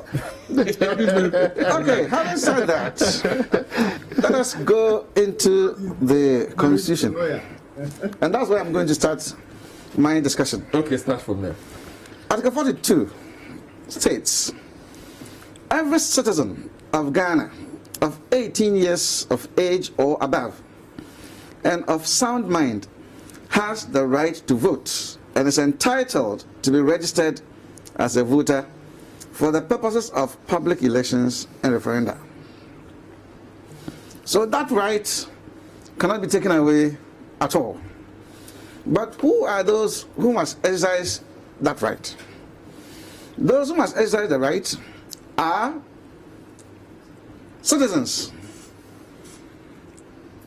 And then for those citizens, they must be at least 18 years. And of course, they must be of sound mind. These are the three things.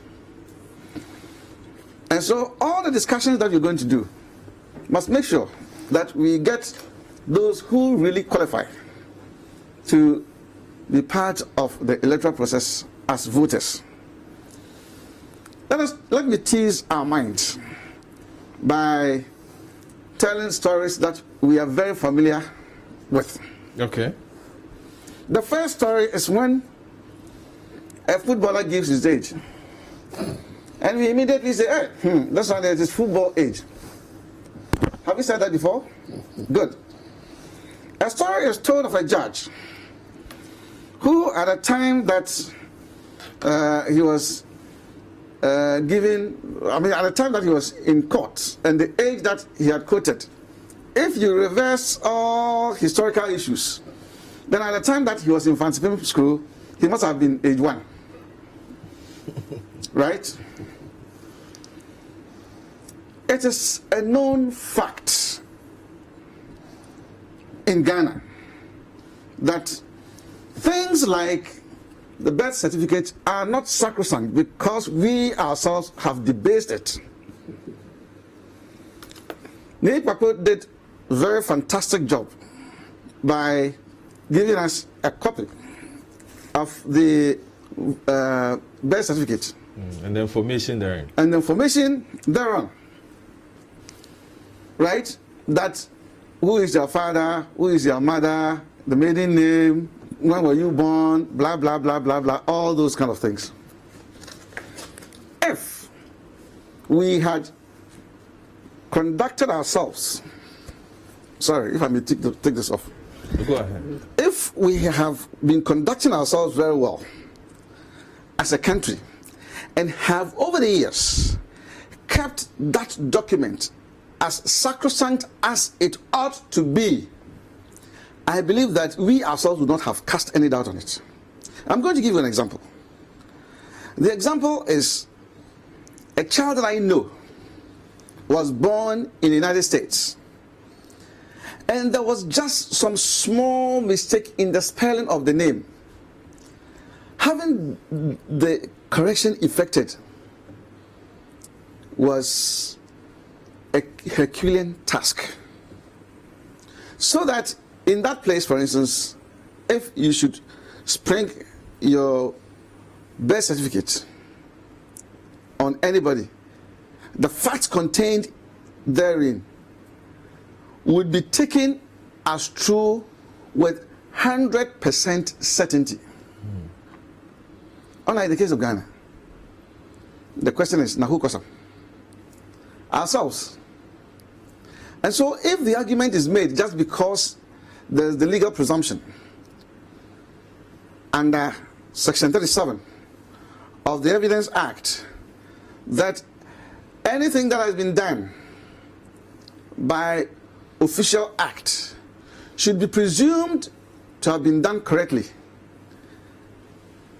it does not mean that it is a legal certainty.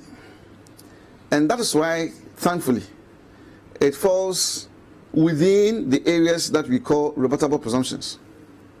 And so you could lead evidence to displace the information that is contained in the birth certificate. How many of us at different places, okay, where the convenience will suit us, have not gone to get one birth certificate or the other to deal with a particular issue? And so, historically, and by our own conduct, there is everything to be said for why birth certificates may not necessarily be a good source to indicate the age, at least the age of a person. Now, Nate Papo mentioned it clearly that issues of citizenship is a matter of law. To the extent that it is the state that confers citizenship on the people found in a particular geographical area, that assertion is true. But what we must know is that the legal conclusions drawn are drawn based on facts. Otherwise, would you say that my grandmother my grandfather, my great-grandmother, my great-grandfather, who never had birth certificates, were by reason of that deficit not citizens of Ghana? You can say that. And so the evidence that will be led, credible evidence, and here let us draw from things that we do, especially when it comes to even chieftaincy. Those who are legitimately qualified to ascend a particular throne, right, are usually spotted, selected, using historical factors and drawing trees of lineage to be able to say that these people are excluded, these people are not excluded. And that one is a matter of fact, not necessarily a matter of law. And so we can go this time round, use that matter of fact, and in that process, clean not only the voters register, but even many other things. It's also a fact that when we are going to get people to register, to be registered for purposes of elections and not other purposes, both political parties, the dominant political parties, and all others who join in that fray help in disturbing the sanctity of the register, where we would carry people in cars, and when somebody is maybe 16, you say, oh, he's 18, in the hope that the person is going to vote for us, right? So because of that purpose, because of that thing that the political parties also do, registration, qua registration for purposes of election has always led to very bad results because of what we do. Thankfully,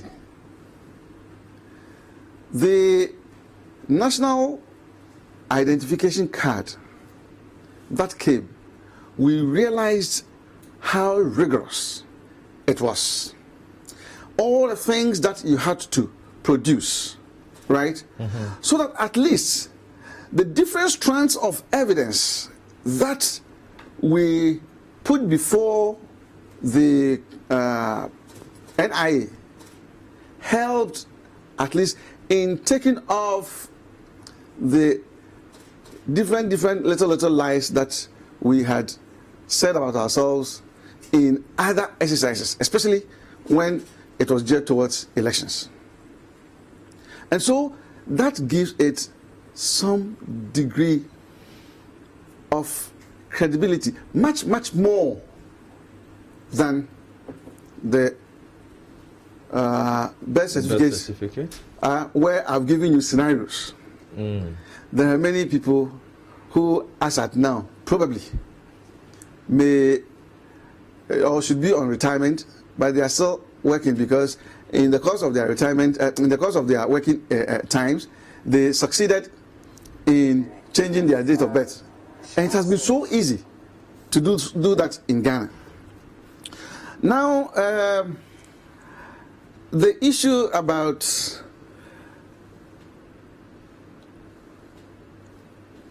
credibility of the existing register, I think it has been adumbrated and flocked even too much.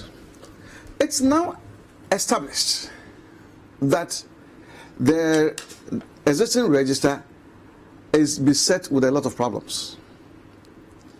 Its bloated nature, right?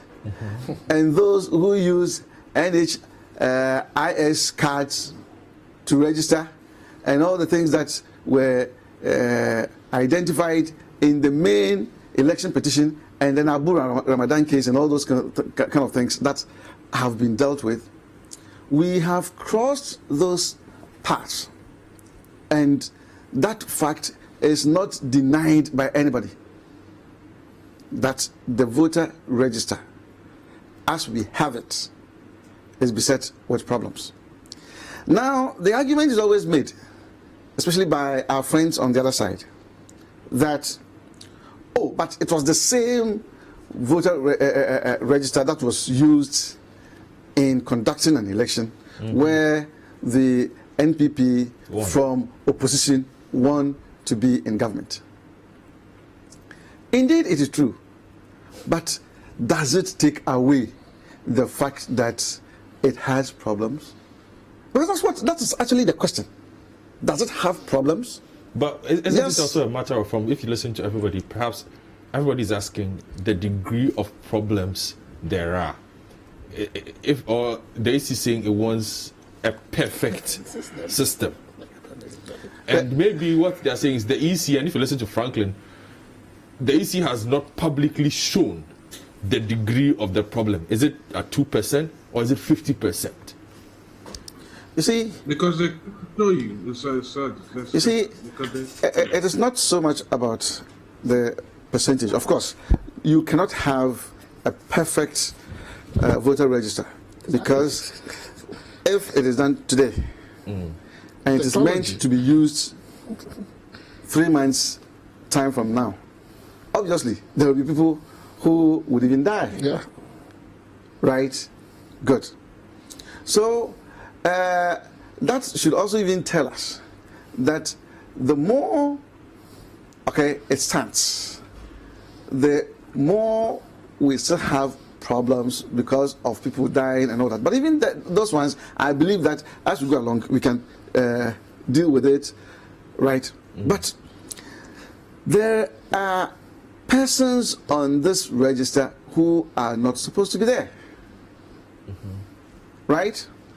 There are people who whose age were actually changed because of the things that I've already told you. And so if the time has come for us to have a much more credible election voters register, which would help us and avert controversy, why should we not even embrace it? Right? Now the question of the rate. Let me now go to the rate. Yes, go to the rate. And see. The one that has brought in the birth certificate. Good. I've already given you some facts. Yeah, that's one. Those ones are facts that I believe that my lord would take judicial notice of. Probably. I'm just thinking aloud. Probably some of them. Probably some of them may themselves in the course of their lives may have changed their. I'm only saying that probably.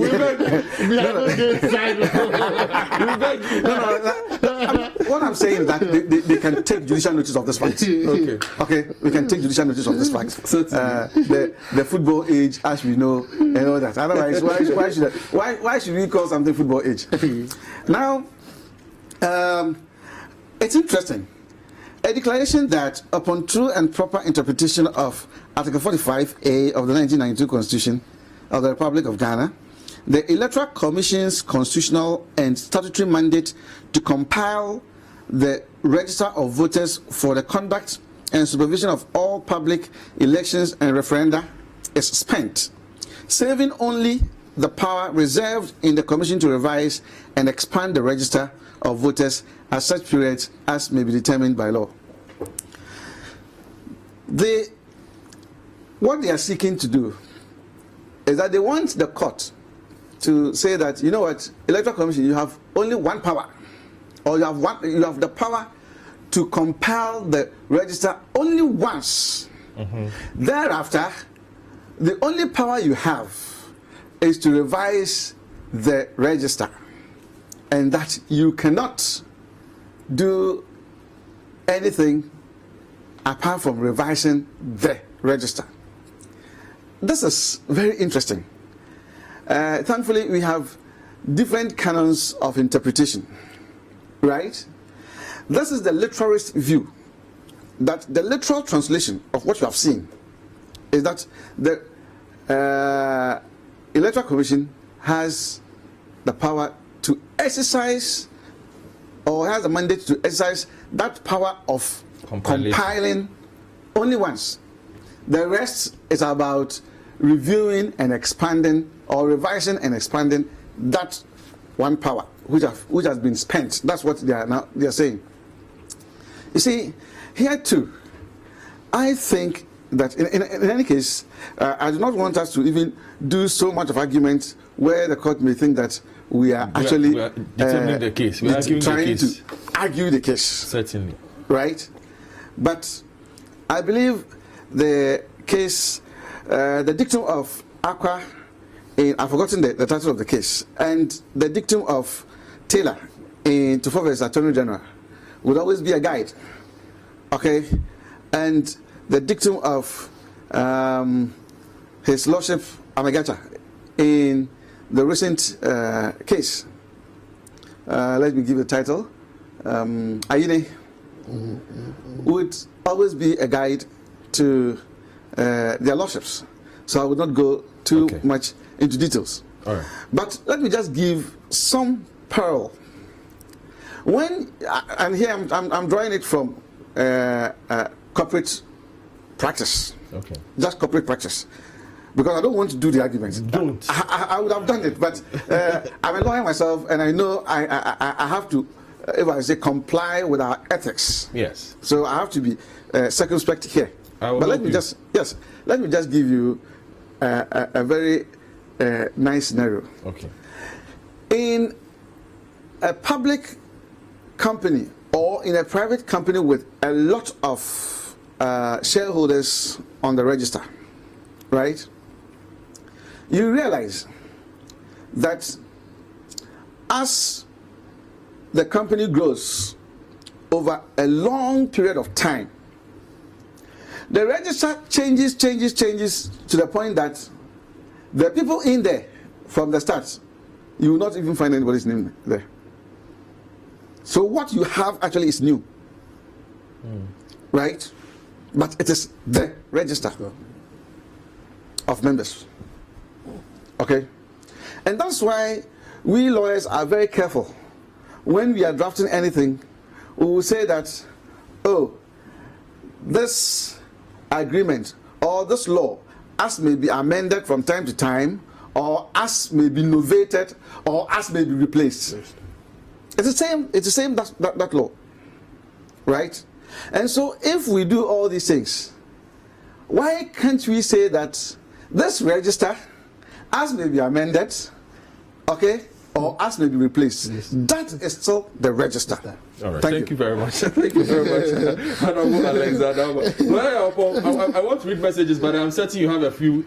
I do also have a few. Okay, let me start from Franklin. Then Franklin, quickly. Let Franklin go ahead. Franklin, go ahead. Well, I think I've heard the conversations, and they are very rich. I like to say that the issues surrounding the what's it called, the discretionary powers of the EC, unless of course I'm not even permitted to discuss that, I would think that we need to be very careful that everything we tend to make legalese may affect the public discourse and public policy. In fact, in the seminal works of one professor who is actually a lawyer, by the way, Oxford legal academic and due process expert, it's called Dennis Galligan. He did say, and I quote, "One noticeable feature of modern legal systems is the extent to which power is conferred upon government officials and agencies to be exercised at their discretion, according to policy considerations, rather than according to precise legal standards." I think it's important that these matters are also taken into consideration, which is why in India, during the Lok Sabha elections in 2019, the Indian government said, look, we cannot fret over issues about identity and the sanctity of it. So they allowed 11 different cards to be used for the elections. You can check it. This is not just me saying it. And they based their views on this same principle, that always trying to restrict things to the legal sense when wider public policy issues are concerned must be considered when you are even exercising discretionary power. I think we may have to get into another realms of identifying people in this country.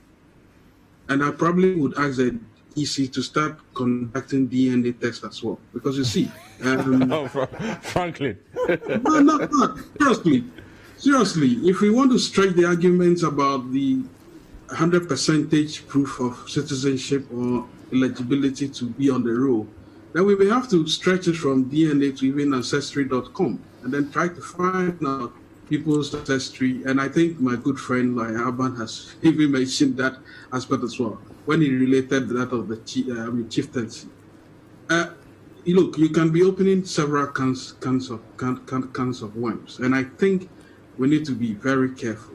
I would just suggest that, look, when it comes to the issues around the bloatedness of the register, it is the science. It doesn't matter what somebody said in 2012. In fact, in 2015, because these issues were identified after the the voter roll is always kept at some levels of efficiency. In 2015, the Electoral Commission did something called decoupling, and that is what they do.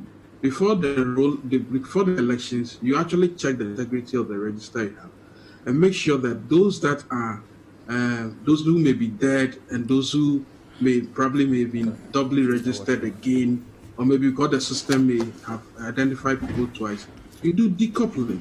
The Electoral Commission did that in 2015, managed to get out 150,000 names.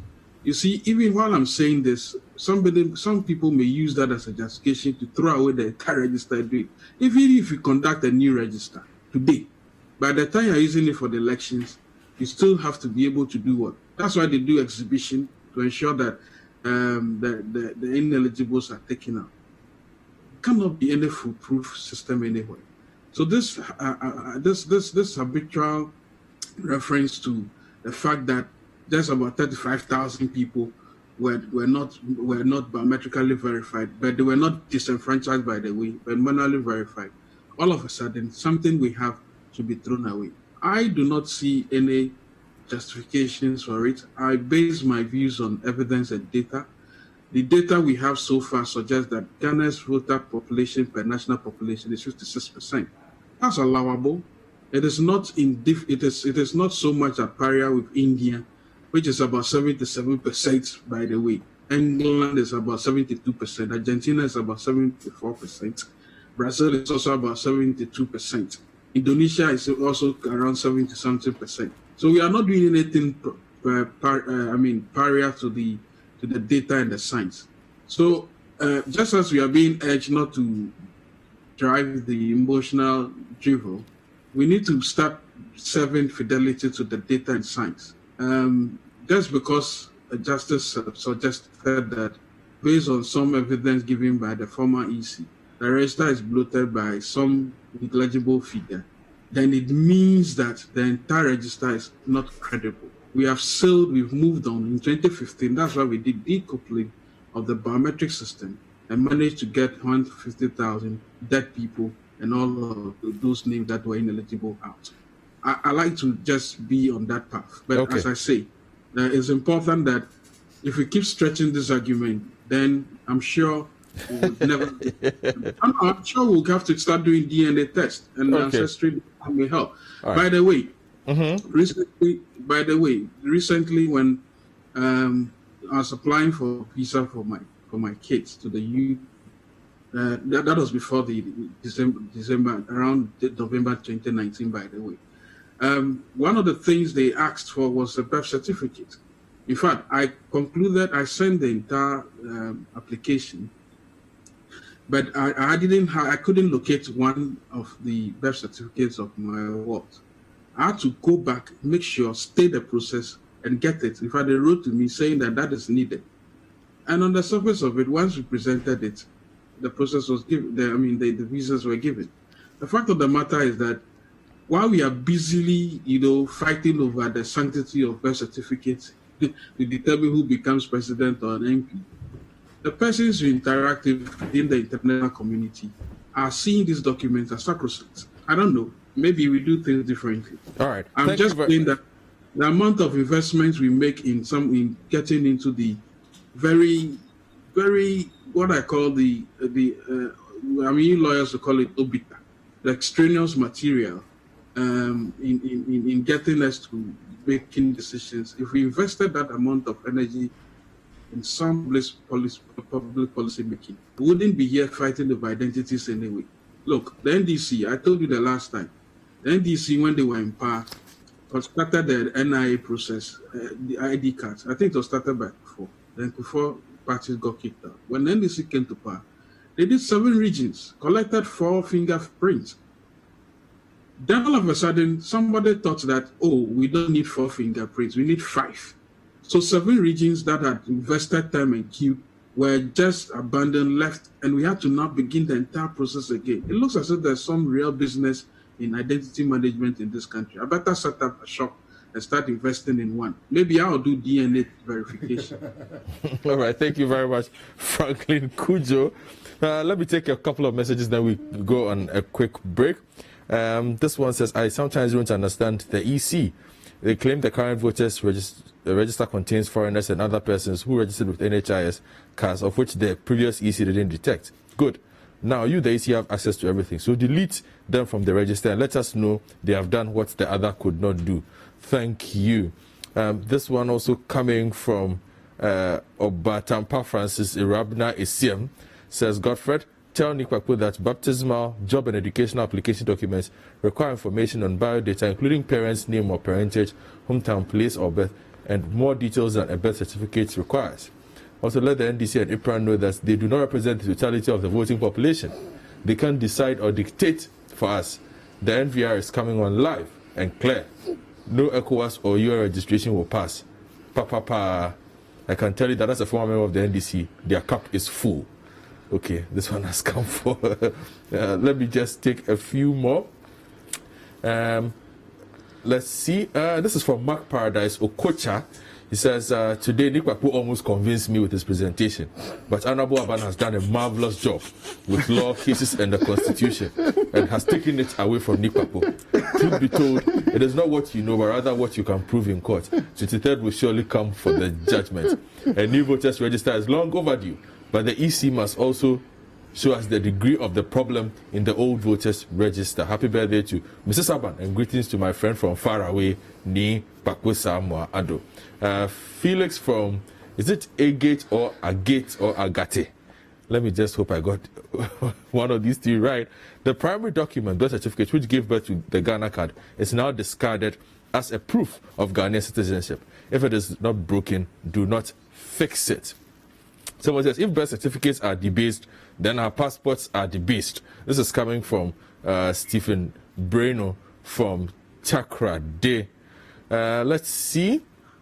Okay, he says, what we are overlooking is the fact that both the passport and the Ghana card are not what determines if one is a Ghanaian, because the fact that I may not have any of the two doesn't make me an alien in Ghana. So if the birth certificate is debased, then our passports are debased. This is Stephen Breno. That's the full text of his message. Good morning. If Lawyer Ban is saying the birth certificate is not sacrosanct and therefore cannot be used, is he aware the birth certificate was also used to get the Ghana card? JSM from... Just one of, that's why I said many kinds of evidence. JSM Dan Suman says, so what happens to my SNIT and my bank account that I used my old voters ID card in registering for? If the court rules in favor of the EC, would that mean I can't go to the bank and do my transactions with the old voters ID?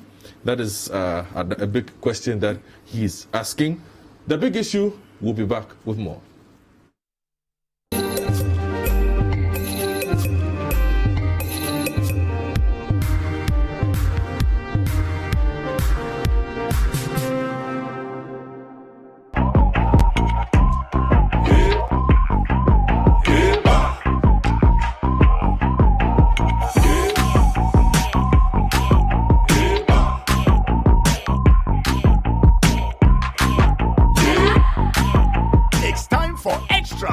Data, extra minutes, and extra unlimited calls.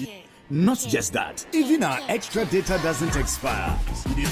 Simply dial *111# to bundle now. Airtel Tigo. Life is simple. Businesses are evolving with the changing times, and the City Business Festival is doing the same. In the month of June, the City Business Festival goes digital. City TV, in collaboration with Absa Bank, will give SMEs the opportunity to reboot their businesses with expert forums, discussion platforms, and interactive Zoom sessions. There will be a lesson for every business. Join the virtual business forums every Tuesday in June at 11 a.m. to 1 p.m. and gain the knowledge you need to kickstart your business. Explore new ways of engaging your customers with the e-commerce forum on Tuesday, the 9th of June at 11 a.m. to 1 p.m. Get tips from the Agribusiness Forum on how to create another career in agribusiness on Tuesday, the 16th of June 2020 at 11 a.m. to 1 p.m. And get all the industry knowledge with the Trade Forum on the topic, Will Export Trade Be the Same Again? On the 23rd of June 2020 at 11 a.m. to 1 p.m. Revamp your business and work environment this June with the virtual business forums only on City TV every Tuesday at 11 a.m. to 1 p.m. To be interactive and ask questions pertinent to your business, join in the forum via Zoom. To participate via Zoom, register by calling 0205-973-973. That's 0205-973-973. City Business Festival is powered by City TV and Absa Bank with support from the Ghana Investments and Promotion Center.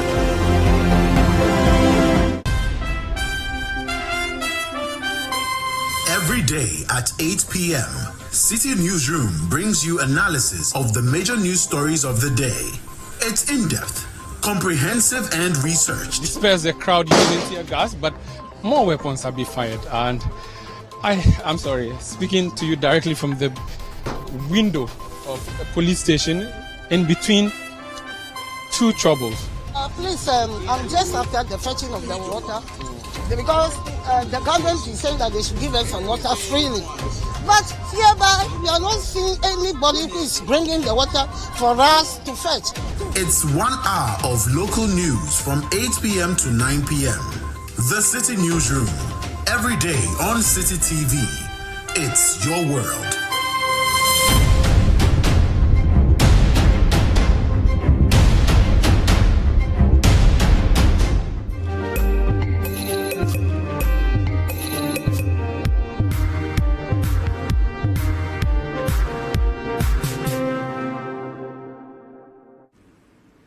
Welcome back to the big issue, and I've run out of time on the legal matters. I have two more issues to deal with, so Lawyer Pong, forgive me, but all the issues are equally important. I want us to discuss COVID, gentlemen, and I started off the show by giving a bit of commentary on the COVID situation, and honestly, it's becoming worrisome by the update. Let me put it that way. The numbers stand currently at 11,118. Active cases are at 7,091. But if you look at the progressive calculation of the numbers, you can immediately see from the updates that we have cause for concern, and even much more so with schools about to reopen. The president, for instance, has been speaking to the Vice Chancellors Association. They visited him at the Jubilee House, and he defended his decision to reopen schools for final year students. I want us to quickly listen to the president, who will come in and have a quick conversation before we talk about what happened this week with the floods. President Akufo-Addo on May 31st, 2020, announced the partial reopening of schools for final year students. This was part of measures to ease COVID-19-induced restrictions aimed at curtailing the spread of the virus. The meeting with the Vice Chancellors Ghana, made up of Vice Chancellors of both public and private universities in the country, was to explain government decision to partially reopen schools. President Akufo-Addo defended the decision despite Ghana's increasing COVID-19 cases. Nana Akufo-Addo says a number of factors were considered in arriving at the decision. The basis for the decision we made, that the time had come when we see the history, the limited history of the virus that we have seen here in the last 2 to 3 months, that yes, it would be possible, despite the increase in the numbers, because as the numbers grow up, also the recoveries are also going up. Very soon we'll get more than 50% of those who are affected by the disease on the list of recoveries. So in that light, how then can we engineer our future with safety? That's why the initial decision that was taken was that we would do this thing gradually. Not be possible in one fell swoop to say we're back to the status quo ante. We'd have to do it systematically, gradually, and at each stage learn the lessons as we go along. So that was the President speaking to Vice Chancellors ahead of universities reopening for Monday for final year students. Then pre-tertiary will also open up at least by the end of the month for final year students and second year gold track as well. And a lot of people are concerned because irrespective of, despite what the President said, it does look like the numbers are going up. Recoveries are a bit slow at the moment. The severe and critical category, not as high as we'd want to, but what we've been also made to understand from these updates that we have even stopped receiving now, the processes have stopped. The updates that we were getting on case management. So the image has been created as if, look, everything is fine, and people have bought into it. Yeah. And people are basically being very reckless with this. Yes, I agree with you 100%. When I heard your opening comments, even when I was coming to, and I'll call out, Methodist Church Pukwasi, Bethlehem Assembly, that's mine.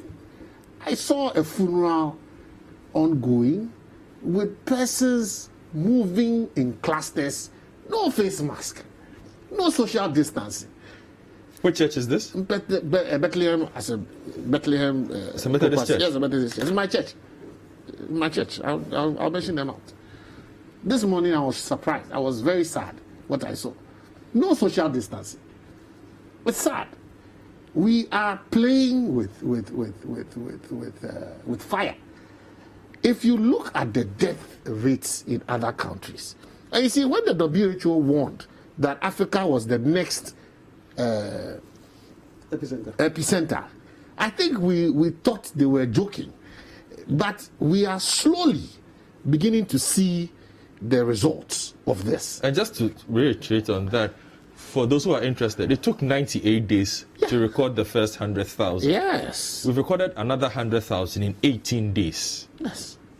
Yes. On the continent. On the continent. So and it's beginning to rise. It's getting shorter. It's getting shorter. It's beginning to rise. And you see, what is scary for me is the fact that if we want to know the true state of what our position is, the only means to know that is through mass testing. But they say it's also expensive. And we know that that's the truth. You see, that the it is expensive. It is expensive. But the government has told us that more centers have been opened. And that there are other existing centers that we have that can be converted into testing centers. So in terms of our testing capacity, we have expanded. What we've all come to accept, and I'm happy that Honorable Aban is here. He was a former Deputy Minister for Health. Perhaps they say if you speak to the wind, it gets to God. But City TV is a huge platform. Look, one of the things that ex-President Mahama has been advocating is mass testing for our students. We can't, in good conscience, allow our students to enter into the various campuses without testing. It's like we are signing a suicide pact. How do we know the status of the people that are in? How do we know the status of the teachers that are there?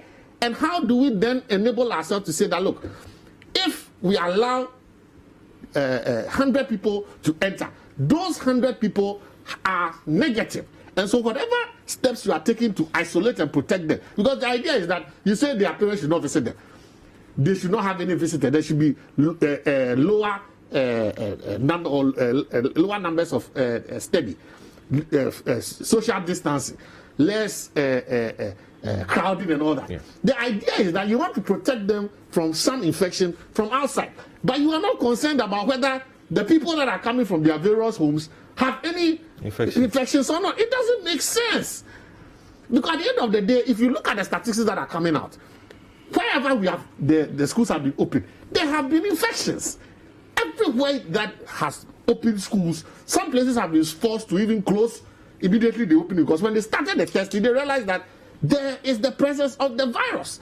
Without testing, you can't find out. I think today, this morning in Beijing, they've shut down. Yes, a lot of because the schools. thing is that the key it's like in the absence of a vaccine, the only way to know your status is to be tested.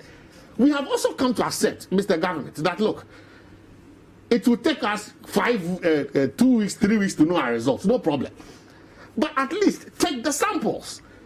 Nothing, and this is for me, this is common sense, honestly. Nothing prevents us from shutting down our districts. We have how many districts in Greater Accra? How long will it take if it takes 1 week to shut down a particular district, shut it down. Let's do mass testing. Let's take our samples. If it will take us 1 month to know our status, fine. But it's better we know the epicenters in the various places.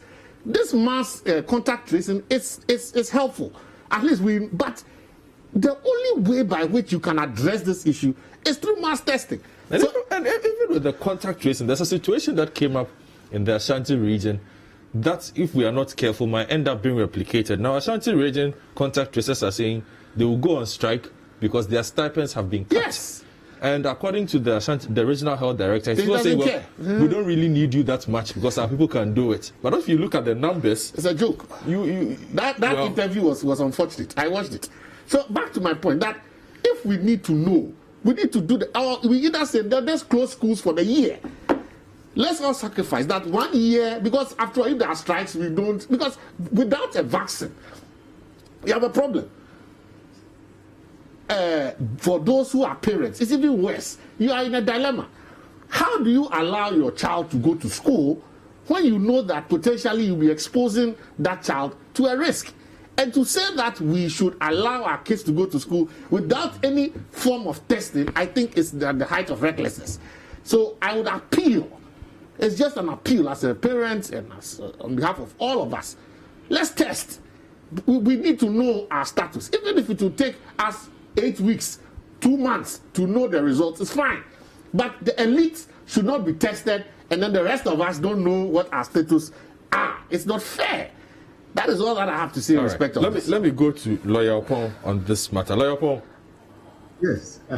I listened to you, your initial comments, and let me say that it appears to me, especially having traveled a bit across some parts of the Eastern region, for example, last week, I think it is rather those of us in the cities, or most of those in the cities, who are rather recalcitrant.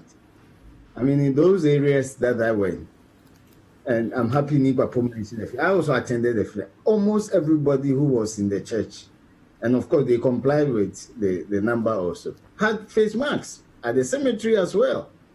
So, and I think there has become something like, if you don't do it, it's a taboo sort of thing. So people are rather complying with it. And that's why I get surprised that rather in the cities where we have access, abundance, in abundance to radio stations, media, other media houses and outlets, rather here that people are still even questioning the existence of the virus. And I think is, with all due respect, quite shameful. Maybe we are trying to question it scientifically, but that is not to also say that you put yourself in harm's way whilst you are questioning it scientifically. So, and it is also true that education has gone really far. Otherwise, why would they, in those rural areas, if I may say so, are rather complying with these protocols if there hasn't been education? They understand it. They know that it can kill. After all, influenza, if you had a grandmother or great-grandmother, they would have told you about influenza and how it killed people. It has almost become like something like a taboo for them that when you mention it, people don't even want to mention the name. So that is just as to that. And I fully share Nipapo's sentiments. And I think that it is also right that the testing must be done. I mean, as the president said, I mean, we are not able to bring people who died as a result of non-compliance with the protocol set up by the government. We cannot bring them to life. And so measures should be taken. Since not all these students are the ones going to school, I think it will be more expensive to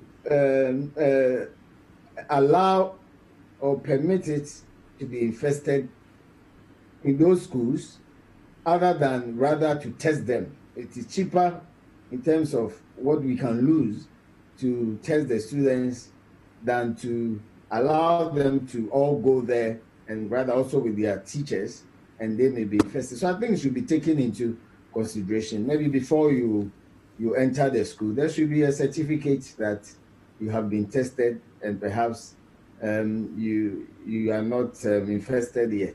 The danger may also be that then in that case, are you going to exclude those of them who may be negative, whilst the other colleagues also take advantage of it to study and to write their examinations?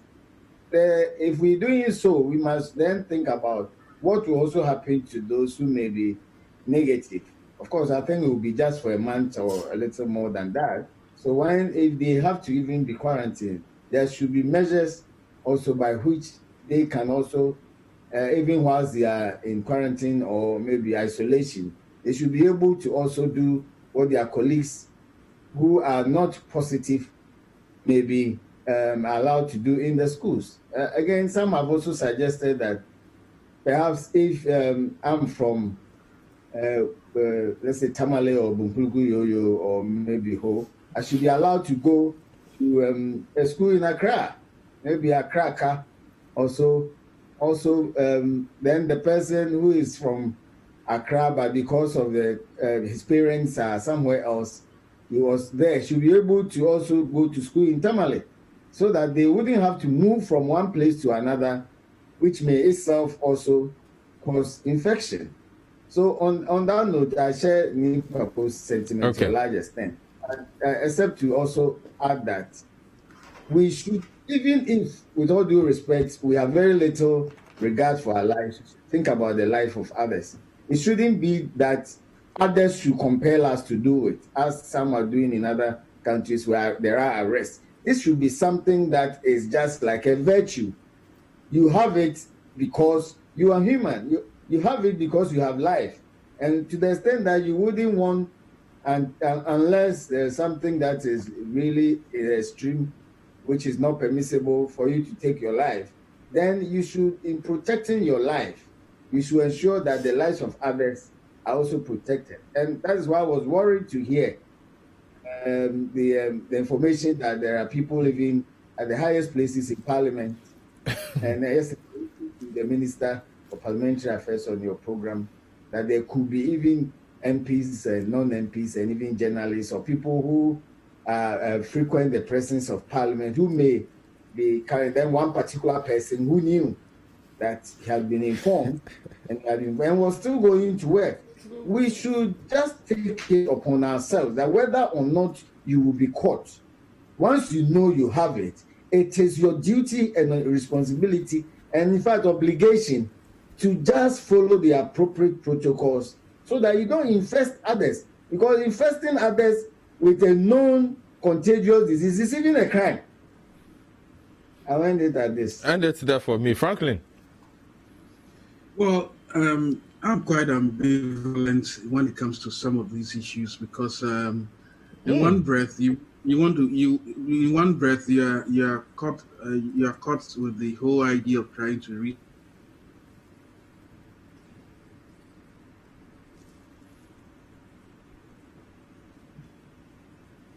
Okay, so we seem to be having a bit of a problem with Franklin's sound. We'll try and get back to him as soon as we can. Honorable Laban, former Deputy Health Minister. Yes, yeah. You've seen the numbers? Yes. I'm sure you still have your old contacts. What are they telling you? Thank you. Before I get in there, let me empathize with the president. I'm saying I'm saying this because you realize that pressure. If you look at the case of Moses in the Bible, God leads him to take a decision. He goes and people say, "Hey, we wish you had taken us back to Egypt. There we had food to eat, right? Why have you brought us to the desert, and then we are hungry?" And I believe that if Moses had also just kept quiet and had not been pushed by the dictates of God, get people to criticize no matter what, and some way somehow, from day one, I said that issues of health, we should not politicize at all. But I'm just giving you a few things, then I'll answer your question. When the lockdown came, you heard people complaining, we are hungry. And the politicians quickly latched onto that. Then people were given food. Oh, the food is too small, blah, blah. And immediately, we started making calculations. We were always worried about the price of something, and we never thought about the value of anything. Right? Then there was the need to balance all these issues. So the issue of lockdown was taken away with certain easing of some of the restrictions. Right? Now, the complaint, you go and here, I'm not doing politics, but here you hear it, especially from the people in the opposition. But you see, they are unable to do anything about it. It's frightening. And they say this not because they really want proper solution to it, but because in their mind, the government should fail and it becomes a political tool. I'm telling you a story. Yesterday, I encountered a Swiss national. And he told me that, Mr. Minister, the discussion out there, even in my own country, Switzerland, is that you people have done so well. And that is why I'm quoting him, we still want to be here. I don't want to go to my country now. Right? That's somebody, an objective bystander from somewhere, telling me what has been done. So I'm not surprised that there have been all these negative comments at every turn. That is not to say that the numbers are not increasing. I'll be a big liar if I turn a blind eye to that. Especially in the Greater Accra region. But you see, it is not as though the people do not know about it. I'm being honest with you. You talked about, it appears education has fallen flat. Where, that one I disagree with you. I do. Okay. I do disagree with you. No worries. Because every now and then, there are adverts being run about the existence of the disease and the simple, basic protocols that we must observe. Indeed, the people are so much aware that I have received petitions or requests from some churches in my constituency if I could help in fumigating the church places for them to start worshiping. These are the people in the village, right? So it is not as though people are not aware, but it is because people think that, oh, it can never affect me. And probably because we do not have the number of fatalities that have been reported in other countries. And God forbid, we should not have it. Because our health system may not be able to contain that. Indeed, we realize that God has been very faithful to us, even though as at now, the numbers are becoming scarier. If you look at the active cases, you look at recovery rates, you look at death rates, we are doing far, far, far better. But you see, even one life lost to COVID is sad enough.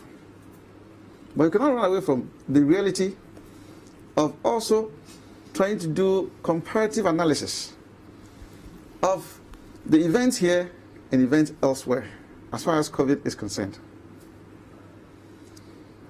So it is a collective fight, collective effort, concerted effort by all of us to make sure that we do our respective parts in resolving this problem.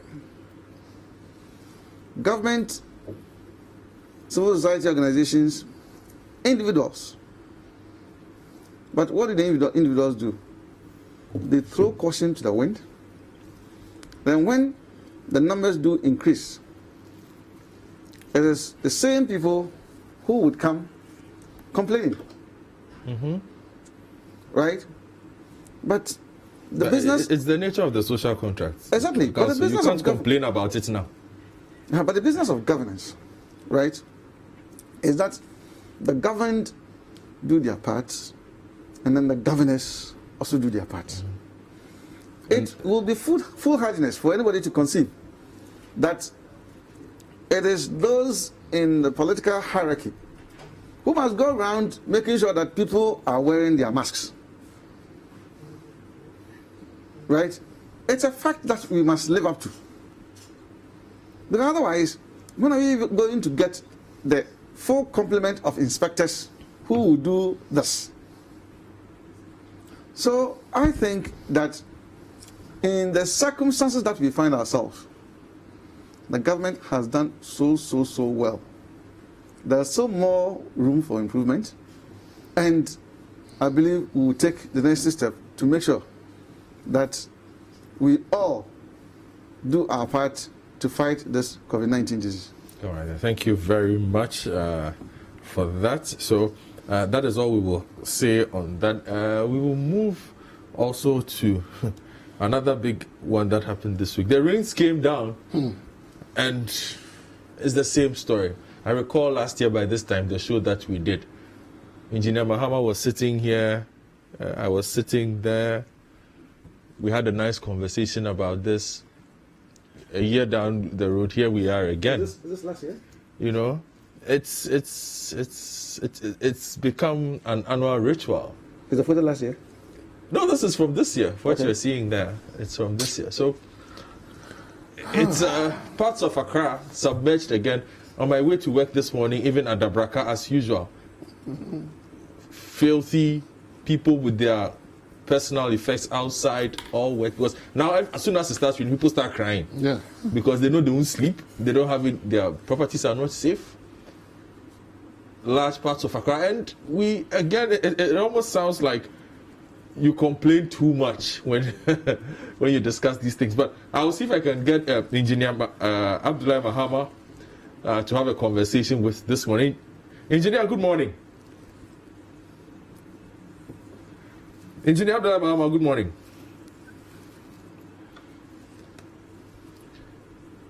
Well, Engineer, if you can unmute your microphone for me. All right. Are you okay? Yes, Engineer, good morning. Yeah, good morning. How are you? By the grace of God, we are fine. Thank you for spending a few minutes of your very busy Saturday with us. Last year, by this time, you were in the studio. We were having a conversation about flooded Accra. Here we are again. Yeah. It doesn't look like we are learning any lessons.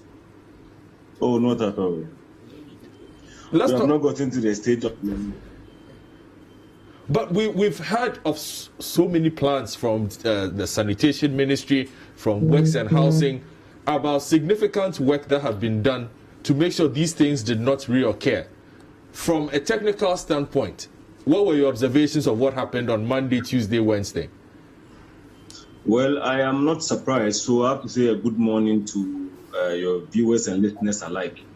Like you rightly said, I spoke about this last year. I remember one of the programs was on a morning show where I told Jifa and then Wilberforce that the money that had been given to the sanitation ministry was just going down back into the drain.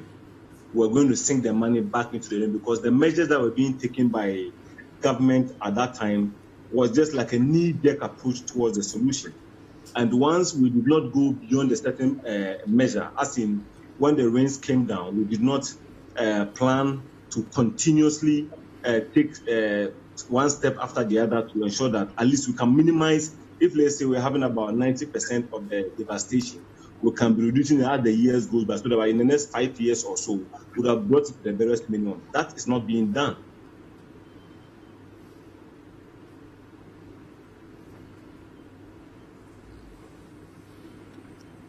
Okay. Engineer, can you hear me? I can hear you. Yeah, please go on. So I'm saying that whatever had happened for the past 1 year, it looks like we are just repeating and sinking money into the drain. What exactly did we do that we should not have done, and what should we be doing?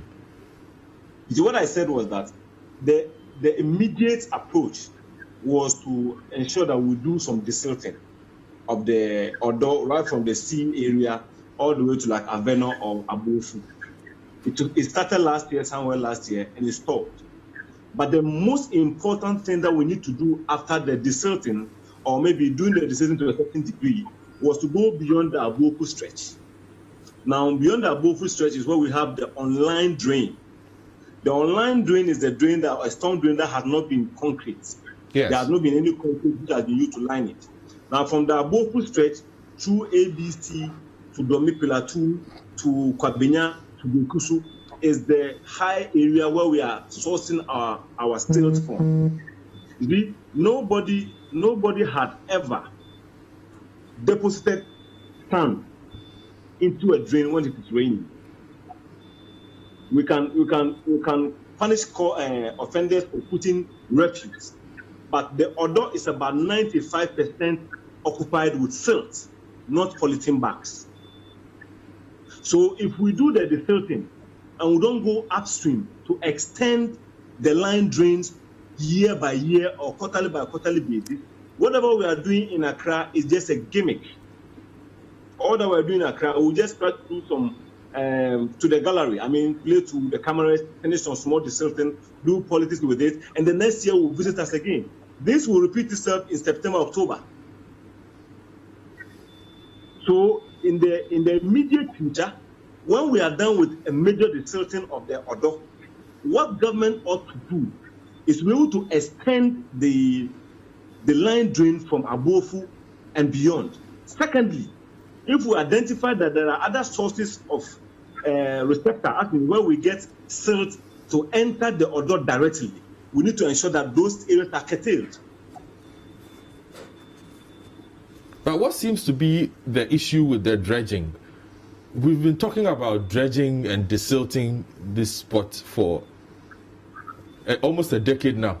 Nobody seems to have found the means and the ways to complete this assignment.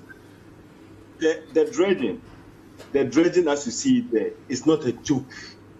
Okay? If we want to do serious dredging at the Odo, we need, it is like donating or contributing half of the infrastructure fund of all the drainage in Accra to do the desilting.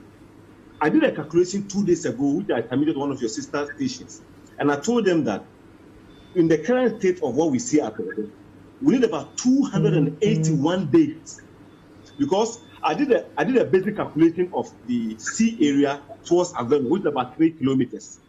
And then the width of the Odo is about 30 meters, and the height or the depth of deposit material is about 5 meters. Now, if you do that calculation, you get about 450,000 cubic meters of silt. I've not seen over 20 trucks being used to do the dredging before. So if you see 3, 4, 5, 6 trucks there doing the desilting, it's a big joke. We need about over 60 tracks, okay? Over 60 tracks. And if each track can give us 20 cubic at a time, over 60 of those tracks should be working day and night. So that maybe half a year, we can desal the Odo. And immediately we are done with the desal of the Odo, we have to go to the next area to start tackling the Abofu stretch towards Domi, Kwabenya roundabout, towards the Brekusu Road. Otherwise, we'll do all the hard desilting with day and night approach, yet in the next September, October, the same area will be desilted and will be silted again. Now, and you see that area is a difficult area. Unlike on land excavation, the excavator can be loading a tipper truck within, let's say, 4 or 5 minutes. It will load about 20 cubic.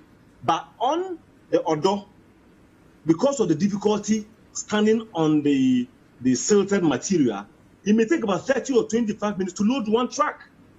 And you need to travel with the truck to go at the outskirts of Accra, i.e. Kaswa, Amasaman, Ebri, and its environs to be able to go and deposit or to store the material.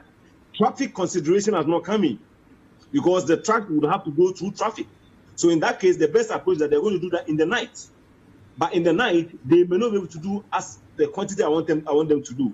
So it means that we need to have enough equipment, enough trucks, so that we have to tackle this as a national priority. The way and manner in which it's being done, next year by this time you call me again. And it's so sad.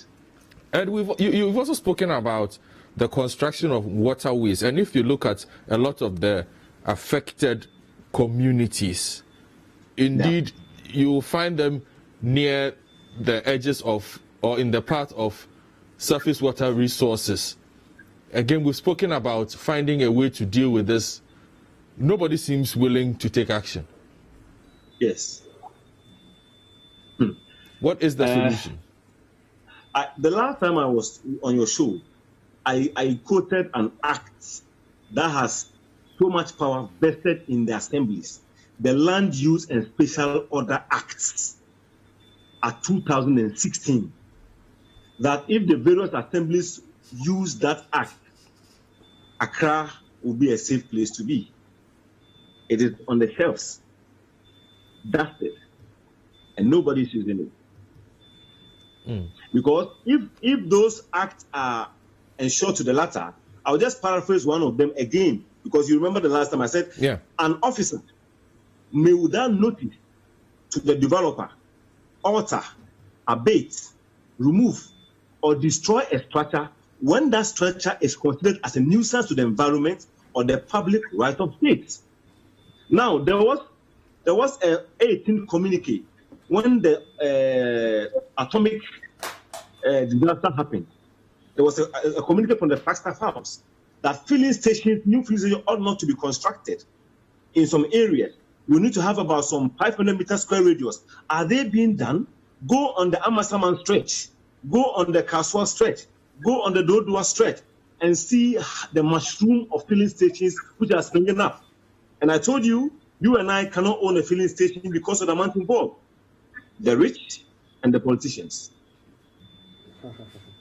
All right, then. Thank you very much, Engineer Abdullah Mahama, as usual, for your insight. And that will take me to... Can I have a quick bite? Yes, Lawyer 4, go on. Oh, yes, I mean, just to support what the engineer... In fact, last year, around this time, I think, I was on the same platform on the station. And we spoke about this. And I said that, I wouldn't be surprised that, some person once said that he wanted to place a bet on whether or not Ghana will flood every year. I'm sure that person is a millionaire by now, because it is almost to be expected as perhaps there is. Now, but to support what he said, also if you look at Article 20, Article 24 also states that the state can take possession of any property by reason of it being in a dangerous state or being injurious to the health of human beings, animals, or plants. It's in our constitution. But maybe engineer will help us. My worry is that elsewhere in other countries, Buildings are in the middle of rivers, water bodies, but they are not getting flooding around there. In fact, it is the source of enormous revenue to the state. I mean, if you go to Holland, for example, it is there. So why are we still complaining about even buildings being in waterways? It's just because we have failed to apply the necessary regulations to ensure that probably the best engineering experts are employed to deal with how these water bodies will even be aligned, as engineers said, so that it will not overflow. The Thames, there's a building in the Thames, but nobody is complaining about building in waters. So, and we still also observe. I was listening to your documentary on the flooding, and I remembered something. I think in 2014, I was just driving on the road near the Odo, where the mechanics are. Then I realized it was not raining, but there was water coming into my car. And when I opened the door, I was just lucky that there were some steps on the front of the store. So when I heard some of them said that they realized the place was flooding and yet there was no rain or there was no heavy downpour at the same place where I had that experience about 5 or 6 years ago. So what is it? Where are these heavily collected waters coming from that can even flood places like Adabraka when they are not experiencing downpour or not even drizzling? So, and I wish that perhaps engineer and his friends, they put some document together and send to the government, perhaps not even to the ministry, perhaps to the president himself. This is what we can also do to help the state, because what you have said here was said last year, I'm sure has been said by your colleagues, and yet, even though they sound to be almost perfect, if not perfect solution, I wonder why we have not been able to implement this stage. So I think that if nothing is done, it will be as certain as death. Next year, we'll still be here and talk about it. All right. Thank you very much. Engineer, do you have an answer to his question on how parts of Adabraka is getting flooded even when it's not raining? No, you see, first and foremost, the Accra is more or less like the flat area that receives all the water from the mountains. Now, so when we have, like I said, when we have rains at McCarthy Hills, we have rains at Amasaman, we have rains at Brekuso and Ebri. Obviously, it will just follow the topography down to Accra. Now, what are we doing in Accra? What are we doing up there? What are we doing at Ebri that is having an effect in Accra? Because see, if it will rain 10 times in Ebri, no house will be flooded. If it rains 10 times at Brekuso, no house will be flooded. So, if the assemblies are not interconnected, the Ebri South Assembly, the Gan East, the Gan West do not come together to actually say that whatever happens upstream would have a devastating effect downstream. Accra can be well designed. In design, we have something we call like maybe the 20-year design, 50-year design. There will be a time that there will be so much rain that one is expected. Okay, and we spoke about the engineering bit that Holland is especially on a river land or river. Buildings are sitting on rivers. It's because they are properly engineered. Secondly, they have actually construct a lot of channels that allows all the flood to go to the buffer area, and then with its own time, it flows to the bigger area, which it could be the lake. But in Accra, if you design Amasaman, you design Ofanko, you design Taifa, somebody is blocking the channel at, say, Aveno. Somebody is blocking the channel at Nima. Somebody is blocking the channel at Awoshi. So, whatever has been designed up there meets a bottleneck when it's approaching Accra. Now, one of the dangerous areas that we are observing is the Oyarifa special ice stretch. And it was surprising that when I visited there last week, just like the video you have on the screen, a whole church had gone, people had gone to church in an evening service. And trust me, they all slept at the church service there till the next morning. Oh, thank you very much for that. Franklin? Yeah, I mean, I'll think I'll give you 3 minutes on this. Well,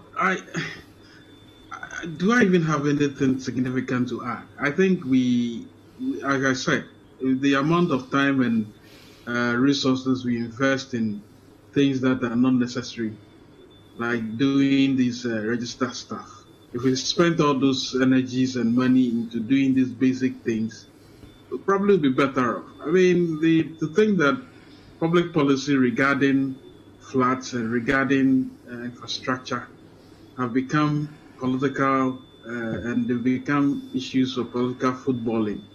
When these basic ones are staring us in the face, these are almost expected, as Lawyer Post said, that you can bet against these things happening anyway, and you definitely win the bet. So I don't know what to say except to lament again and then go back to sleep. I don't know. We need a proper regenerative plan, and as Engineer Mahama has suggested to you several times, that is what we should be doing. I do not have anything significant more to add. All right, thank you very much. Ni? Well, it's an old story over and over. Does it get flooded in your area? Yes, it does. It does. It does, and it's now it's almost like a policy. If the rain starts, don't leave where you are. Give yourself another 10 hours. Yeah. So for Spintex like this, if you're around the Spintex and the rain floods, you don't go anywhere until probably another 4 or 5 hours, and then you step out, or you better sleep wherever you are. In fact, it's safer once the rain starts to stay where you are and allow the rain to go through. To drive through is just dangerous, and I think it's, as adults, I don't think we've ever had a situation in Accra where basically the problem is becoming worse year by year. At first, yes, we could have flooding, but it seems we never had such a massive problem where you couldn't even move out once it starts to rain. But we are slowly getting to that point. And I think it even gets worse when it rains at Koforidua, and then it also rains in Accra simultaneously, and then perhaps Takrade, where we have that virtual enclave of rain around Accra. Then Accra is a dangerous place to be in, because you Akosombo, Tema, and you have it all at once. Then we have a massive problem. We need a Marshall Plan for Accra. I think there needs to be a decision that maybe over 4 years, one, as the engineer was saying, we'll take some interim steps. I don't think what he suggested in dredging the Odo continuously is out of place. We should be able to do it. If we need to marshal 60, 70 tracks and take out that, we should be able to do it. We should take a decision that if it's 4 years, perhaps I would ask His Excellency President Mahama to take a look at this as one of his priority areas. We all know him for massive infrastructure works when it comes to hospitals and schools and what have you. Perhaps this is one of the things he would want to show his leadership once again. And let's decide. Maybe we'll do covered drains, all over, to avoid, the ability to dump in the raw, the plastic and plastics and all that. Whatever it will take, let's take a decision as a nation that we will spend a certain amount of money and solve this problem once and for all. And I don't think that knowing his pedigree as being the one who initiates some of the best infrastructure projects that we've had in this country, he would shy away from taking that lead, because this has become almost like a national emergency. If we can't solve this problem in Accra, one of these days perhaps we might just have to relocate the capital out of Accra, so that we will save ourselves all the problems that come with it, because it's becoming a nightmare situation. All right. Honorable Laban, quick comments and then we can wrap up. Okay, let me start from where he ended. If we take the capital out of Accra, it will be window dressing the problem. The people who will be remaining here, will they still live in the flats? Are we doing that because the capital is here? Well, will they not be human beings who will be here? So please, that one doesn't even come in. But you see, the problem, we have talked about all the technical issues. We have not talked about the social matters. Okay. Right? And issues that border on discipline and indiscipline. We have not talked about that. There is a saying in my language, and I want to say it. I say, "Yang here, sensuta me insusan, as a brother when bokukugu." To wait. When it rains, let's see how the storm drain will carry the plantain hacks or whatever it is. And so when it is raining, that is when people go and dump rubbish and get the rubbish that they have kept in their homes and throw it into the flowing storm drain. But that in itself is another big problem, because it means the local authorities have not provided a means for refuse disposal. It is share in discipline. Share in discipline. I'm going to give you an example. Go ahead. Okay, just to highlight that it is in discipline and nothing more. When you cross Kaswato Boot, you see a lot of small papers strewn there. Yeah. Why? That is the ticket that they have been given. Mm-hmm. They will not even drop it in their own car. Immediately they throw it away. We're all guilty. Immediately. We're all guilty. That's what they do. That mindset is what they also play out in their homes when it is raining. So it is not about it's not about not providing the means. It's about our attitude. Now, this goes to the politicians. Yes. And it goes both ways.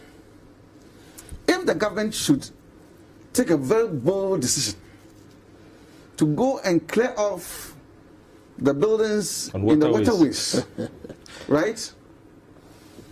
Those in opposition will start talking about government being insensitive. Use human face. Is that too much to ask, though?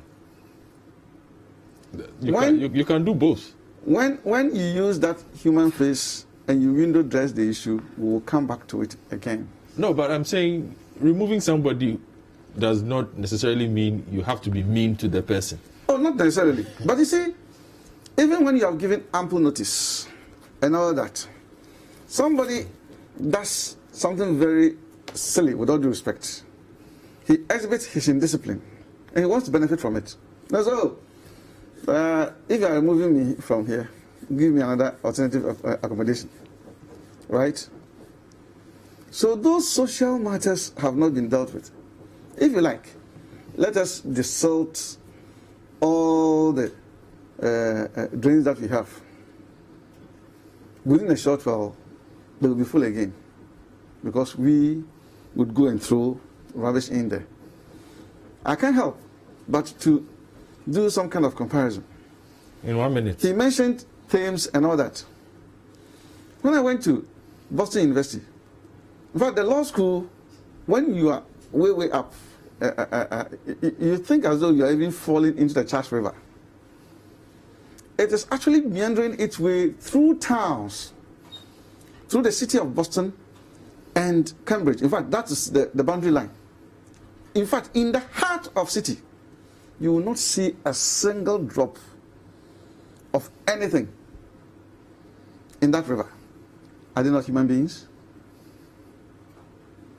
Are they not? Yeah. Can't we also behave that way? And when it is summer... But I'm sure you also have to, the city authorities, they are strict, eh? In Boston. I'm sure. But the point is that I never even saw any occasion where a city authority person was even standing by the riverside. Nobody would dare. Right?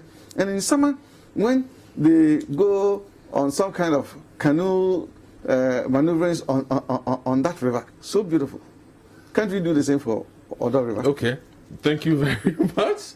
The Honorable